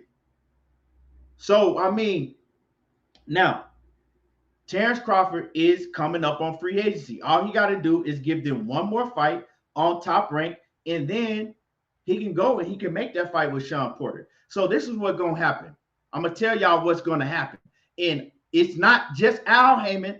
All of them do business like that. Eddie Hearn do his business like that. Bob Arum do business like that. Golden Boy, all of them do business like that, because at the end of the day, they're about their bag. These promoters don't give a fuck what the other network is making. They trying to maximize their money.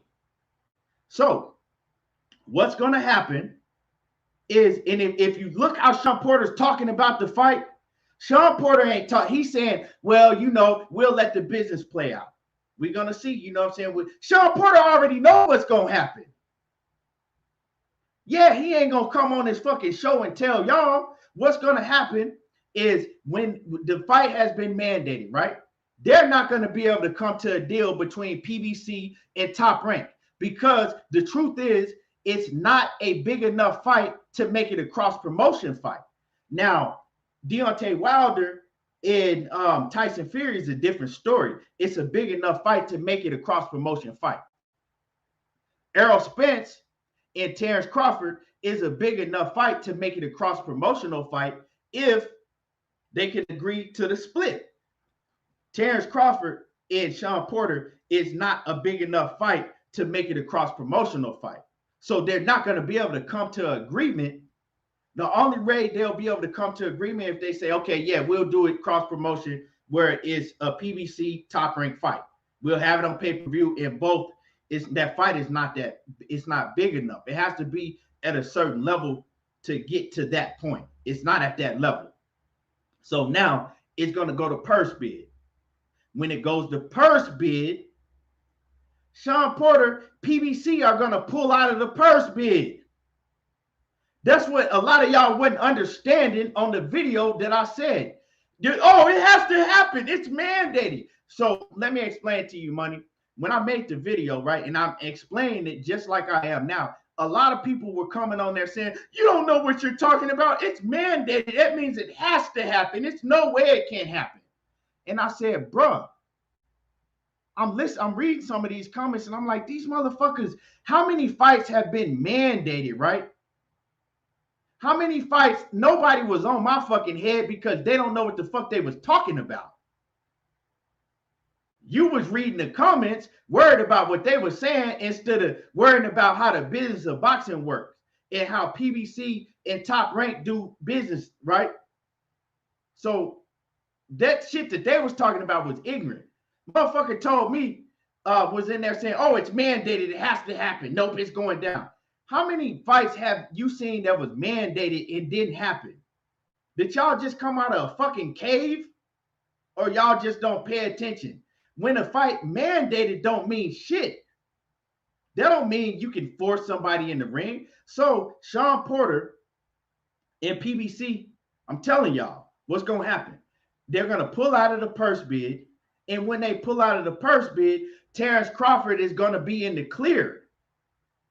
He won't have to defend his title against Shawn Porter. He's going to go on and fight Jose Zepeda or whoever else on Top Rank. And then if he wants to, he's going to be out of his contract. When he's out of his contract, if he goes over to the PBC, then they can make Shawn Porter and whoever else. And the PBC gets to fight all in-house. If you watch the video, I played the clip for you what my man Andre Berto had to say about how the PBC do business. That's how they do business. That's how all of the promotional companies do business.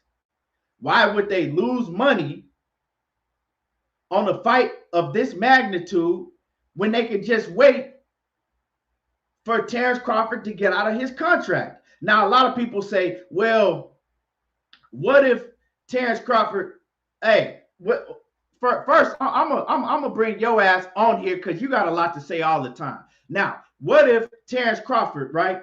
What and stolen bars? First of all, I'm the first one that said this shit. So don't tell me these are some stolen bars. I ain't steal shit from nowhere. I'm the first one that was saying this shit. Am I lying, Money? Money. Who was the first one that said this? Money, you on mute.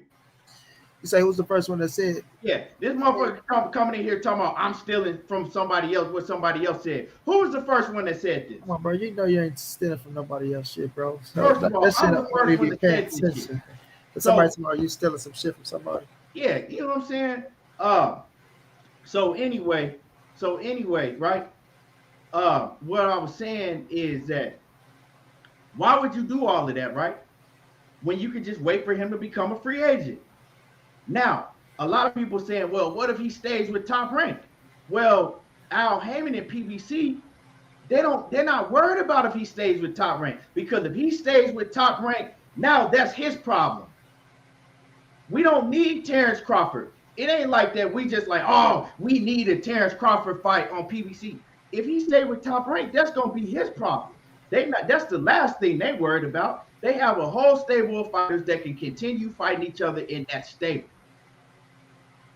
So how they're doing business, okay, well, we know he's coming up to be a free agent. Now we can do big business with Terence Crawford, and we can make all of the money with Terence Crawford.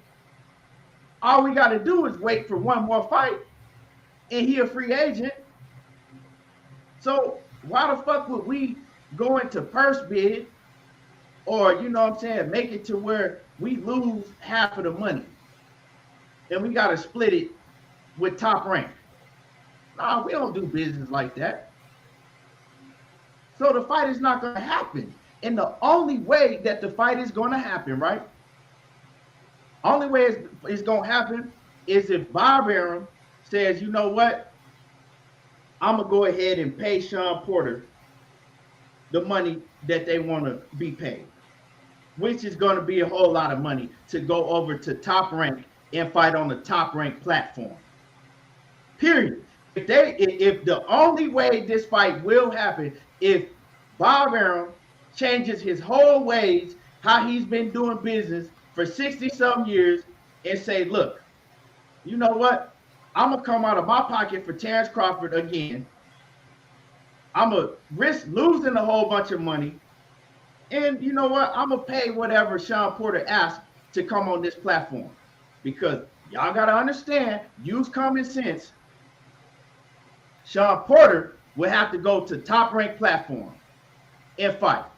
Al Heyman advises Shawn Porter. Ain't no fucking way Al Heyman is gonna advise Shawn Porter to go over to a whole nother platform, just because. No, he telling him, okay, well, if you're gonna go over to that platform and fight on there, they gotta be paying us a whole lot of money. And Bob Arum, that's not his model. Bob Arum don't do that. Bob Arum's model is to pay you the least amount he can pay you to get you over there. Oh, well, they did it with Amir Khan. You think he's gonna do it again? And every time he get it on the mic, he complains about that shit, the mistake that he made. So if you a damn fool if you think he gonna do it again. And what's good with it, Batman? Batman talking about Triller. Shawn Porter is not going to no fucking Triller.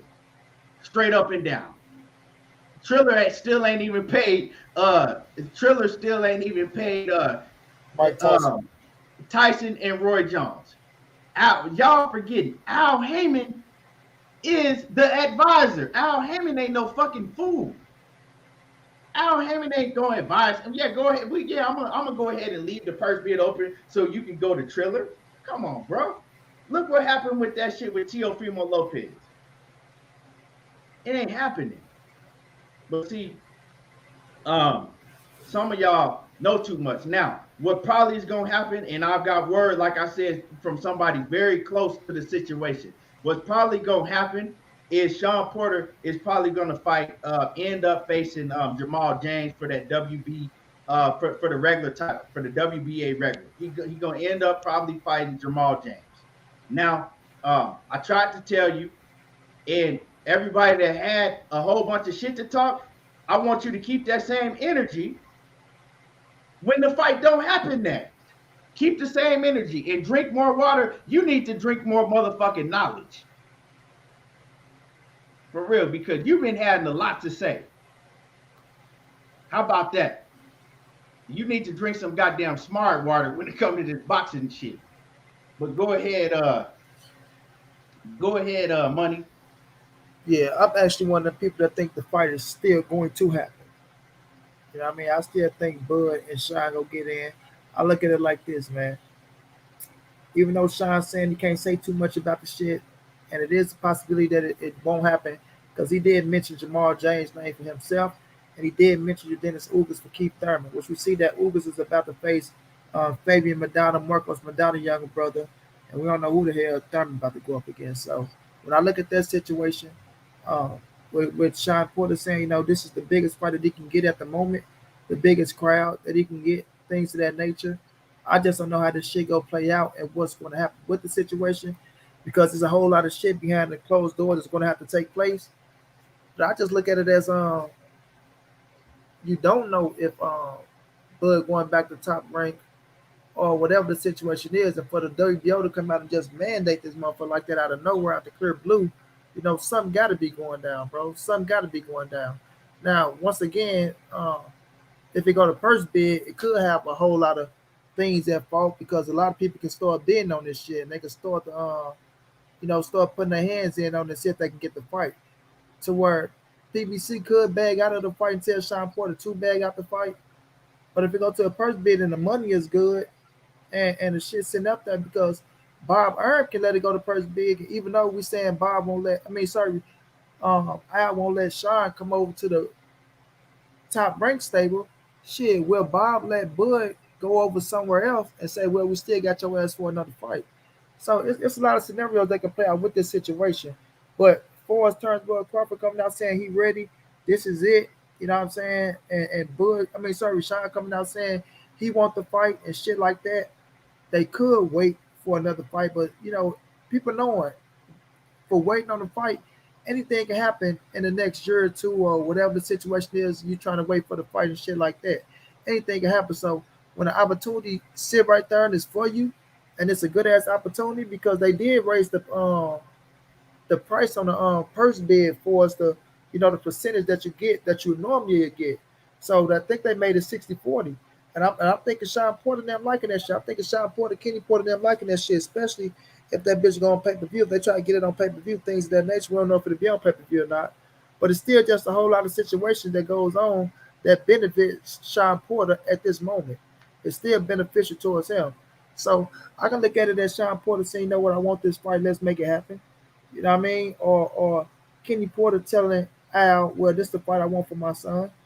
So it's a whole lot of this. It's a whole lot that's gonna play into this fight, which PBC could sit back and wait and see how shit play out and say they want to turn it down and try to see if they can get see if they can get Terence Bud Crawford over on the PBC side. We know that's where all the fights at for Terence Bud Crawford. But even with Terence Bud Crawford and with Bomac, we talking about that. We don't even know if they want to come to the PBC side or not.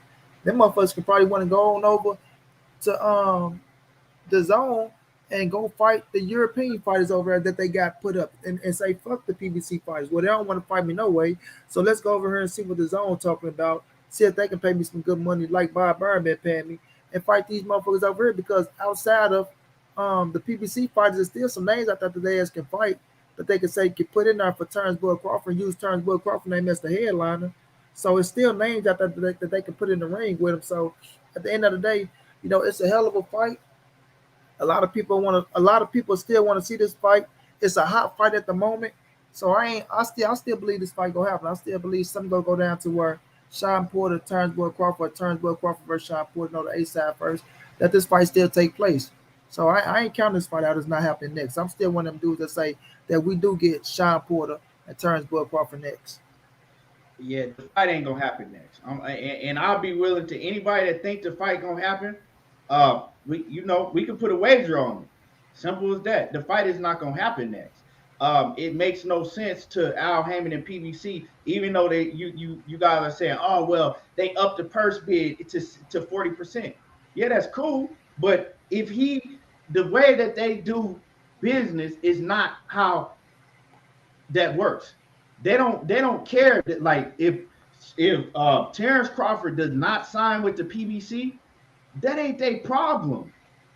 PBC are in the driver's seat here. They got all the fights. They got all the fighters. To them, Terence Crawford, they don't care. Terence Crawford is not a Canelo Alvarez. He don't have no star power like that. He's not that name. So they're not going to go out of the way to get Terence Crawford over there. That's just what it is. That fight is not going to happen. With all respect, Shawn Porter ain't got a Canelo Alvarez name either. So exactly. when you put a Shawn Porter with Terence Bud Crawford, it still make business sense. You know what I'm saying? So when I look at it it's an opportunity for Shawn Porter. Regardless of the fact, yeah, we got the fighters over here. We do got 3 straps over here. But that WBO, shit, could Shawn get that bitch up off of Bud? But see, this is what I'm saying. I'm not saying that the fight is not going to happen. I'm saying it's not going to happen next. Yeah, I know. So PBC is looking at the situation like, for what? He about to become a free agent. Now we can have the fight, and that's a big fight for our platform. That's a big fight for our platform that we can have. It'll be an in-house fight, and we can get all the money, right? And that's a tactic. That's another tactic that we can use to get Terence Crawford over here, right? And we showing Terence Crawford at the same time that you ain't gonna get none of the fighters with our fights. You ain't gonna get none of the big fights unless you do business with us. I don't understand what y'all don't get about this. That's why I put the clip up, and Andre Berto explained it. And Andre Berto said that he talked to Terence Crawford, and he told Terence Crawford, look, this is how Al Haymon does business. This is what it is. They're not going to change how they do business for a fight like this. This fight is not big enough for them to change how they do business. It's just not. When they can have the fight real soon, as early next year, they can have Shawn Porter and Terence Crawford. They don't give a fuck about waiting around, a few more months to put the fight on when they can have an in-house fight. And yeah, you can always go back to, well, they don't know if he gonna sign Yeah, you with keep saying, PBC. yeah, you keep saying in-house as if you know Right, that he's going on though. exactly. But that's not their problem. If he don't sign with PBC, that ain't their problem. Yeah, but it's just an opportunity Oh, that Shawn Porter want to miss out on. That's what you got let to me ask yourself, bro. and I'm gonna answer that, right? EJ88, what's happening with it? And Kenny Porter told 78 a minute ago that Al gave his blessing, which makes sense because why would Kenny Porter go to Top Rank office to make the fight? And salute to you, EJ88. Salute to you. Um, and let me get this other super chat.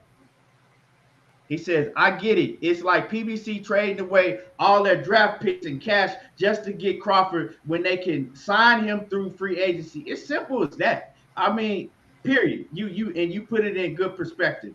Easy, simple as that. Now, them worrying about if Terence Crawford signs with them or not, right? That's not their problem because they know if Terence Crawford don't sign with them, well, we still got all of the fighters. Now, as far as Shawn Porter wanting to fight, yeah, Shawn Porter and Kenny want to fight. But Shawn Porter and Kenny, they're advised by Al Heyman. So at the end of the day, they're going to listen to that man. They're going to listen to him, right? They're going to listen to him. Like, yeah, we want to fight, but if Al Heyman is telling us, look, sit tight, we're going to give you the fight. We're going to make it happen, but we're going to make it happen. And when we make it happen, we're all going to get more money because it's going to be over here on the PBC platform. Now, if he decides that, oh, I want to re-sign with Top Rank or I want to go with another promotional company, that's cool. Good riddance to him. That's cool. Good luck to him. He still, you know what I'm saying? He knows that he got to come over here to make the big fights. Well, I want to know That's this. what it is. What's the But difference? What's the like I difference said, money. between Like I what's said, the difference between it's Kenny Porter all I going to said, sit down? money. What's the difference between Kenny Porter going to sit down with Bob Earn, asking Bob to get them an offer to make the fight happen at Money. first? Wait a minute, let me finish this. 500. We can put 500 on it right now in front of I'm not gonna everybody. put no 500 on the front of everybody about this. Listen, between I mean, what's the simple as difference that. between it ain't no as simple as If that you because think if you believe everything it's don't go gonna off of happen, that.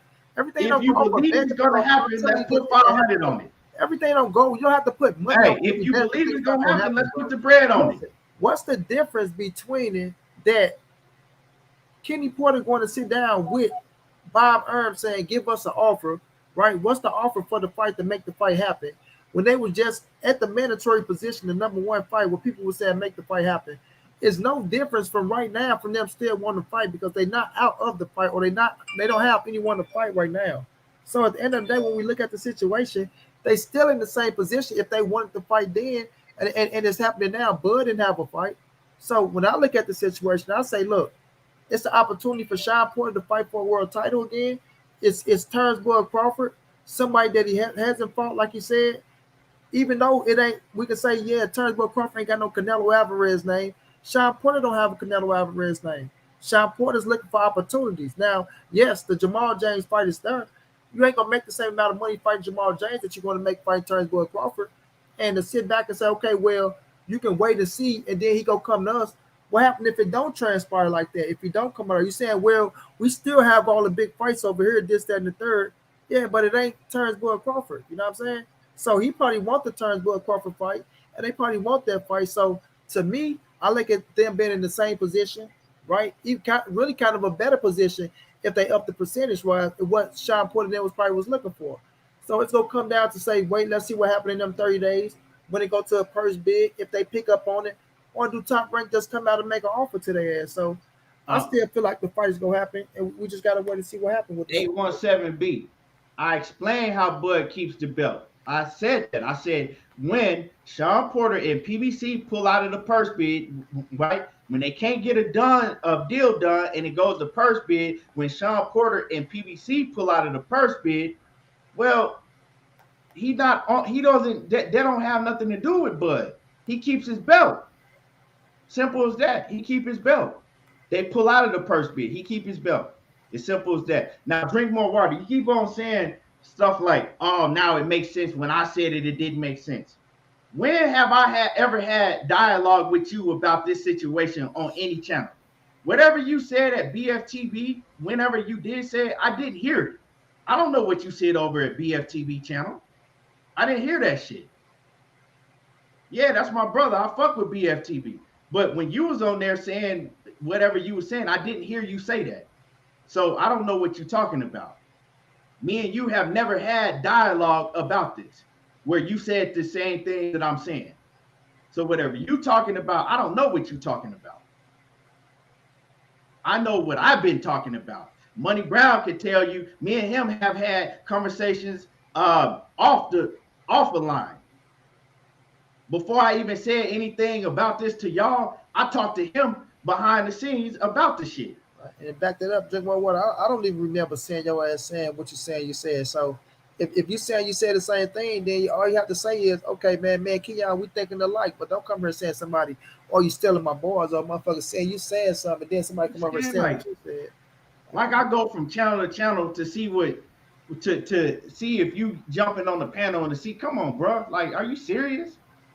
And then why would me and you don't even be agreeing about half of this shit. You know what I'm saying? Like, it's all love, but me and you don't even agree on half of this shit. So why would I steal your shit to say some shit on my channel?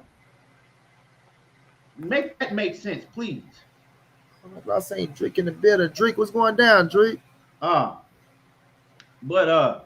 my man Marcus Brissett, what's happening with it? He says, money, all pressure is on. He said, money, all the pressure is on Bud. The public will say, why isn't he fighting top guys? They will never let Bud live it down if he resigns with Top Rank. And I want to say this, right? When this fight don't happen, you're going to have a lot of fans saying that Shawn Porter ducked. You're going to have the other fans saying that Terence Crawford ducked. I'm trying to explain it to y'all the way that y'all will see when it does not happen. Ain't nobody ducked. So, I mean, you still gonna have fans saying, oh, he ducked. I knew Bud Crawford was a bitch. And then you're gonna have, oh, Shawn Porter, why Shawn Porter was ducking Bud? It ain't that. It's not that. It's the business of boxing. That's just what it's gonna be. But like I said, if anybody still want to feel optimistic that it's gonna happen next, that's your choice of feeling that way. But I'm trying to tell y'all, it ain't gonna happen next. Well, if I think you got an opinion just like everybody else got an opinion. Nobody is 100% fact on what's going to happen next. You can take your theory, you can put it out there and say, this is the reason why it's going to happen, this is the reason why it ain't going to happen. All we can do is wait for these 30 days to be up and see what happened at the first bid. If the shit happened, it happened. If it don't, it don't.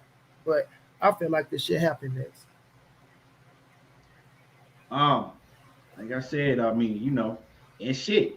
I don't even, you know what I'm saying, Money, my brother, you don't even ever hear me saying shit that he say, because me and him don't agree on half of the shit. You know what I'm saying? Like, I ain't gonna never run and say some shit that somebody else said just because somebody else said it. I look into situations and, I got my own mind and how shit, move. I know how they moving in boxing. This is just what it is, And like I said, the only way that this fight, and don't get me wrong, it has a chance of taking place, but the chance is very slim because what I believe the only way it can take place is if Bob Arum decides to do business different than he's done business his whole career. If he decides to, okay, well, you know what? I'm going to just show Bud Crawford that I want to keep him and I'm going to pay Shawn Porter a lot of money to get him over here. That's what it's going to take to get Shawn Porter on the Top Rank platform where it doesn't go to purse bid. It's going to take Bob Arum to do different than what he's always done in this. If y'all think that he's going to do different than what he's always done, he just gonna all of a sudden wake up and say, yeah, you know what? I'm gonna pay Shawn Porter all this money to get him on the Top Rank platform because I love Bud Crawford that much. Well, I'm sorry if you think that way. I'm sorry if you're thinking that way. But we're gonna see. It ain't gonna take too long for us to see that Money is wrong once again, and I'm right. But we're gonna talk about this further when the fight don't happen. But hey, if I'm wrong, I'll be the first one to come on here and say, hey, you know what? I was wrong. And I'll go, and y'all already know, I'm going to go live and do it. But yeah, so I'm just trying to, save y'all from getting hyped up because the fight ain't happening next. But I'm pretty sure it will happen, but it just ain't going to happen next. Now, my man Drico Bay said something that's very interesting, right? My man Drico Bay said something that's very interesting, and I want to read what he has said. And shout out to my man Drico. Shout out to Drico. He says that Terence Crawford signing with PBC is like Jordan playing for the Pistons. TC is loyal, and he declared PBC an enemy. What you think about that, Money? Nah, this ain't like Jordan going to play for the Pistons.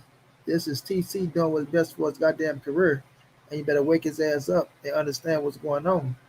Jordan had what? How many players? 11 other motherfuckers that he had to count on the basketball team. Terrence Bud Crawford only got one, and that's himself. So he can look at it that way to my being loyal to a motherfucker that ain't loyal to him. You want to be loyal to Top Rank when Top Rank ain't loyal to you. Top Rank still ain't got you the biggest fucking fight of your career. You want to talk about some loyalty? And you want to sit your silly ass over here act like you loyal to these motherfuckers because of what? Because he took you out of a position that you was fucked up in? Okay, but you paid that back already. You don't owe that man shit. It ain't about being loyal in this boxing game. Boxing is a whole different type of profession, bro. I think he, if and I could be wrong, but I think Drico Bay is saying that he's more loyal, not to Top Rank, that he's more loyal to basically his word that he was, he don't fuck with PBC, so he gonna stick to that. I Well, think that's kind of what he was that'll saying. be a foolish ass way to think because if you gonna say you're not loyal, you don't fuck with PBC, but these still are fighters that you want to fight. I'm not loyal. Fuck PBC. I don't fuck with PBC. But PBC got all the fighters that you want to fight, right? And that's where your biggest money at. It ain't about you being loyal to yourself or this, that, and the third. That's where the fuck your money is. You say you got all the accolades already. You're a Hall of Fame fighter. So if you want to pass up on all this damn money, right, to set you straight and set your children straight and your children straight, because you want to have a little something in the inside of you talking about, oh well, yeah, I'm on this block, so I'm gonna stay true to this block. This where I'm at right now. All right, then be my guest, buddy, because this boxing shit only lasts for so long. You feel me? And I'm not saying that the money he got ain't good money or he ain't got businesses that set him up this, that, and the third. But while you in the fucking boxing game, you want to make as much as you can make, and the fights are right there with PBC. Like I say, he can go fuck with the zone if he leave Top Rank and still fight a few fighters over there and make some money, but it ain't gonna be that PBC money. You know what I'm saying? And that's the shit that he said he need out his own mouth. So it just weird to me, bro. It ain't gotta be loyalty. It's business, man. Business is business, bro. You know what I'm saying? It ain't gotta be personal. Fuck that. Even sometimes when people don't like each other, they still do business. You see Bob Byrne, he don't like a lot of motherfuckers, and a lot of motherfuckers don't like him. But when it make good business sense, you put them feelings to the side and do what you got to do. So we'll see. We'll see. Like I say, October is almost here. That one fight deal is almost up. Whether it's Shawn Porter or somebody else, and he control his own chessboard, he control his own destiny. But when we on the outside looking in, we see where the right move is at. You know what I'm saying? Yeah, I mean, it's simple as that. Like, if he don't sign with the PBC, well, it is what it is, bro. I don't really give a damn. At that point, it's showing that you really don't want the biggest fights. But you don't even gotta sign with the PBC. To me, like I've said before, if you either sign with the PBC or you stay a free agent to where you can move around and do a one fight deal here, two fight deal here, whatever. You either be a free agent or sign with the PBC. Anything other than that, I mean, it's obvious. You don't want the biggest fights. Simple as that. If you sign with anybody, if you sign with another company, right? If you decide I don't want to be a free agent and I sign with a company and it's not the PBC, well, you don't want the biggest fight. I don't care what company it is. Simple as that. I don't even want to hear no more about it after that. Real talk. But I mean, I listened to my brother Blue Blood. He's saying that Bud Crawford is signing with the PBC. That's what he's saying. Now, do I know that? I don't know that. I mean, I don't know. You feel me? I don't know who he's signing with. But if he doesn't sign with the PBC or doesn't become a free agent, that really ain't our problem no more. It is what it is. I'm not gonna worry about the shit, you know. And PBC, they're not gonna worry about the shit. They ain't worried about it. To them, they just like, okay, well, cool. Good luck to you. You ain't getting none of these fights over here. You can go ahead and keep and you already seen what PBC did to the belt in the first place. They was like shit. They for a minute they was like shit. That belt don't even exist. The WB what? We don't know what the WBO is. That shit don't even exist. Ain't nobody caring about that WBO belt, you know. But one thing they do care about is that fight between Errol Spence and Terence Crawford. And Crawford know what he got to do. He know what he got to do. Yeah, PBC does want to do business with Terence Crawford because I'm not. Don't get me wrong. He's a big name in the sport. They would love to do business with Terence Crawford, but they not gonna fucking break their neck to do it if he don't want to do no business with him. It ain't like that. He's the end all be all. You know what I'm saying? If he don't want to do business with them, and really, we've never heard Terence Crawford say Draco. We've never heard. I have never. You might have because you talk to them in private, but I've never heard Terence Crawford say nothing bad about PBC. Now I've heard big ass fucking Big Mac. I mean Bo Mac. I didn't heard Bo Mac say a whole bunch of disrespectful shit about PBC. Fuck the PBC. Fuck them. Ain't nobody fucking with them. But that ain't Terence Crawford. At the end of the day, Bo Mac and all the rest of them dudes, they work for Terence Crawford. If Terence Crawford say, look, I'm doing business with them, they ain't got no choice but to do it. So we'll see. We don't have, like I said, we don't have money. We ain't got long to wait. All of this shit that we talking about with Bud, the good thing is that it's going to be up on our face. It's going to be right up on us before we know it. So who you think what you think he gonna do? As far as yeah. I think he gonna leave, bro. Me honestly, I think he gonna leave. Now who he signed with, I don't know. But I think he up. But I think that's what I feel. I think he up with Bob Earn. You know what I'm saying? I think he gonna leave his ass now. I can't 100% say he coming to top rank because Bud gonna be a hot commodity on a free agent, and we know Eddie Hearn, that motherfucker gonna be right there waiting. Gonna be make sure he the first nigga in line to try to go over there and tell Bud some shit, and try to get his ass over to the Dazn wing. And I don't knock Eddie Hearn. Shit, that's what you're supposed to do. We got a hot free agent on the market, so they gonna try their best to roll out that carpet for his ass. But so if he doesn't go with if he doesn't go with PBC or he's not a free agent, can you then at that point in time say that he officially ducked Errol Spence? Because I see some people saying that. And I'll give y'all my answer after money. I don't like to use the word duck, but like I say, man, Bud is on some shit to where his ego, man. It'd be his ego in the position of, if he don't get what he want, then he go, try to stay away from the motherfucker, this, that, and the third. So I don't know. I don't know if the fight still can happen or if it don't happen. So Bomac them saying what they saying that with Shawn Porter, they want to win up Pacquiao and Earl. But I ain't gonna say duck. But I'm gonna say when I read that tweet and he talking about, well, Earl, you gonna be remembered for not ever you gonna be known for not never fighting me and ducking me. So like I say, his ass could be in a position where he's trying to stall Earl ass out because he ain't fighting when he wanted to fight him. Right, gonna get your ass to fight when you want to fight. And I know you think this title to be undisputed, so I ain't gotta give it to your ass on some arrogant ass type shit. So I don't know. Okay. So me, right? It's just clear down the middle, cut and dry to me. Right? You was a free agent once. You decided to go and sign back with Top Rank when at that point in time, all of the fighters was over on PBC. Now, 4 years later, however long it's been, you coming up on free agency again. Now, if you decide not to sign with them again or not to become a free agent, well, yeah, you're a clear duck because you already know how the business of boxing is. You've had 3-4 more years to really learn and see how the business of boxing is. You haven't gotten none of these fights in all these years, and then you decide to turn around and go against the grain again.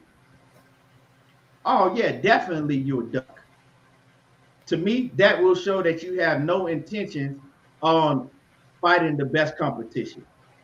I don't even, at that point in time, I don't care what you got to say. I don't want to hear you calling nobody out because I don't believe you. Now, am I saying that he's going to do that? I'm not saying that. All I'm saying, if he does do that, at that point in time, yeah, you're a duck. Period. And I know I don't like to use all that word, but at that point in time, to me, actions speak louder than words, and you're showing that you're comfortable with fighting, mid-level competition and getting guaranteed pay. That's it. If you're running away from the smoke, what else can you call it? What else can you call it? You continue to go in the opposite direction. What else can you call it? It's clear as that to me, plain and simple. But as far as Bud Crawford, man, truthfully, if you ask me what I truthfully think he's gonna do, I think Bud is a dog, man. I think Bud really wants these fights. I think that he really, really wants these fights, bro. And so, with that being said, I think that he is gonna run towards the smoke. I don't think that he's gonna run. I don't think that he's gonna continue to run away from the smoke. I think that he will put himself in a position to where he will be able to make these big fights with no problem. Whether it's being a free agent, maybe or signing a short-term contract with PBC. Now, a lot of people saying MTK Global. I don't know if MTK Global do kind of the same thing as Outward, like maybe where they'll manage him, and I don't know how that works. But if it's any type of conflict, if he signs with anybody that's going to make any type of conflict of making fights with PBC, you got to call it for what it is. It's a duck. When you already know what you know. Let me read this comment real quick. Drico say, whoever handling Bud has made very poor decisions. One thing for sure, TC is gone from Top Rank. So yeah, he was talking about what I said. He said that he's leaving Top Rank. He says that's why he just signed with GSE Marketing. He's lining his ducks up to leave Top Rank. I'm not familiar with what that is. And then my man Drink More Water says, see, this is why I'm confused, Keon. If you think he wants these fights and you know that the business is blocking the fights, why the fuck have we been arguing? Because a lot of y'all hear me say some shit and you might come in on the back end of it, or you don't understand what I'm fully comprehending. Because money could tell you. We've been saying the same thing about Bud Crawford. We ain't never said nothing bad about Bud. Money, am I lying? I ain't never said nothing. I've been saying this about Bud. When me and Money, when we talk about this, we always say, yeah, we think you want to fight everybody, but hey, shit, he put himself in that position. Now, what we probably do argue about is when Bud is coming out saying that all these fighters are ducking him, because ain't nobody ducking him. That's what I don't agree with, when he's making it like, oh, I've been wanting to fight. I've been trying to get all these fights with everybody, and they ducking me. No, ain't nobody ducking you, bro. You know what the problem is. You know that your promoter ain't trying to pay these dudes. And then when they come out and they talk about the shit, you back up Bob Arum, saying, oh, well, they trying to, you back up Bob Arum. Instead of saying, look, I don't know what's going on, but I want to fight. But you don't do that. When Keith Thurman came out and said what he did, you backed up Bob Arum and said, he don't want to fight me. He's overpricing himself. instead of going to your promoter and talking to your promoter and saying, hey, man, what can we do to make this fight happen? Right? When Danny Garcia's name came up, when your promoter only offered him $3 million, knowing he made way more than that, you laughed and said, oh, he don't want to fight me. Ha, ha, ha. Instead of going to your promoter and saying, look, man, it's any way you can offer him, you know what I'm saying? You could try to negotiate with Danny Garcia and try to see what we could do because I want that fight. You didn't do that, right? And so on and so on. With the Errol Spence situation, when he verbally, right, it wasn't no contracts, when he verbally offered you a 60-40 split, instead of going to Bob Arum and saying, look, you know what? That's going to be way more money than I ever have. You know, let's try to see if we can make this fight happen and put a rematch clause in the contract to where if I beat him, well, then he have to take the same deal that I did. Let's see. But you didn't do that. So that's probably where me and you get to arguing on. Other than that, I've never said nothing bad about Bud Crawford at all. My shit that I speak is facts. Go ahead, Money. What on that specific thing? Yeah, with that, whatever. Man, oh, if it's off that, yeah. People, man, we always say the same shit. Only thing we talk about Bud is when it comes to the business side. I always gave Bud to just do his credit on what he is in the ring, how he fight, all that shit. It's just that when we speak on that situation that he don't deserve, what he tried to get against Earl Spence, and he don't deserve the shit, we firm on it. That be y'all talking about, well, he did this, he did that, he did this, right? Knowing that he don't deserve what he's saying. And Drink, you agree that he don't deserve 50-50. So we said this multiple times when he came on the platform with us. It was only certain things that we went with. So you know what it is. This is when you go to other platforms and you argue with them because you really don't argue with me and Keon too much on too many things. You know what I'm saying? So at the end of the day, man, we know what turns Bud Crawford is, but the business side, the shit ain't close. It just ain't close, bro. And Bud and his ego, and with Bo Mac fat chicken cheeseburger jelly bean smuggling ass saying what he say, you know, that's what the you know the differences come in there, bro. So when we're looking at Turnbull Crawford, his feet get held to the fire as well because he don't try to put the effort forward to say, well, make this happen, bud. Make this happen, Bob. Especially when, like I say, you put a $1 million contract thing in the fucking contract. If you don't get you the Earl Spence fight, then he owed you $1 million. With Bob Arum don't got nothing at all to do with Earl Spence and the trajectory of his career, but he had everything to do with Manny Pacquiao, and you don't put no type of clause in the contract if you don't get you the biggest fight of your career, just like Manny Pacquiao going to be the biggest fight of Earl Spence's career, if you don't make that fight happen. You know what I'm saying? So it was just a whole lot of backward shit to me, bro. A whole lot of backward shit. But for us, the skill set returns Bud Crawford, him being on that level, him deserving the fights, I say he deserved the fights.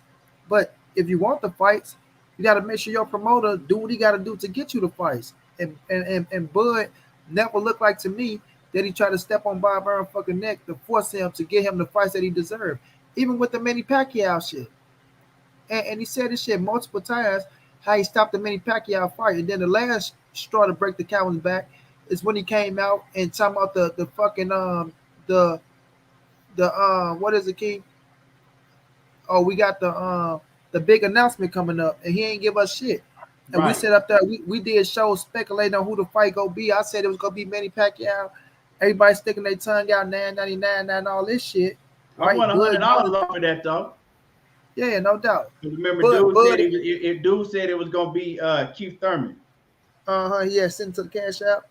Well, yeah. Bud go to Colorado Springs getting ready and shit, happy thinking he got Manny Pacquiao and he ain't got shit.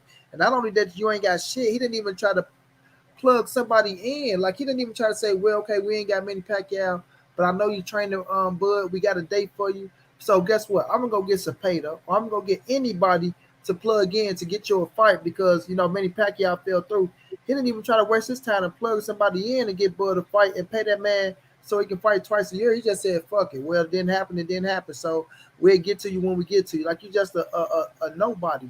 You know what I'm saying? And you don't say shit about that. Bo Mac don't say shit about that. You You know what I mean? But it is what it is, bro. They do their business how they do their business. But at the end of the day, his feet will be headed to the fire. But at the same time, Turnbull Crawford's still a fucking animal and a dog, and he deserves his just due on what he deserves his just due on. But we damn sure gonna call a spade to keep it real. Right.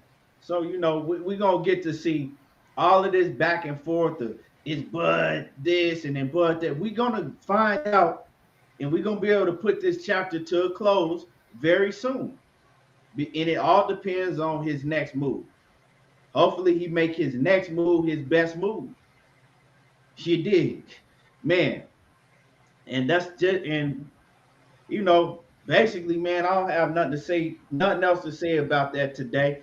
Another great show. I appreciate everybody that came through in the comment section and show love. Make sure that y'all hit the like button if you haven't hit the like button yet. We come in here every day. We do this for y'all. All y'all, the least y'all can do is hit the like button. Money. Before we get up out of here, what's your last words? Much love to everybody. Much love to everybody coming through, showing love. Like he said, man, we appreciate y'all. Without y'all, there's no us. Make sure y'all smash that like button. Make sure y'all continue to support my bro. Make sure y'all go on over to subscribe to Knockout Boxing 86 TV and go subscribe to our other brother, World Combat Sports, Scotty White, who do great damn work as well. Y'all go follow me at Monty Brown TV. Follow me on Instagram at Monty_the writer. Y'all know we dropping videos daily. We figure ready to drop a few of them now. Make sure y'all tune into the live stream tonight, 8 o'clock p.m. We'll be going on a few situations. You dig? Other than that, man, we appreciate y'all. We will be back tomorrow. Or will we be back tomorrow? You know what I'm saying? Well, I'm gonna be out of town, so it won't be no live tomorrow. I don't know when I'm gonna be able to get back live because I'm gonna be gone for pretty much the rest of the week out of town. But I will continue to try to drop videos. I am dropping a video.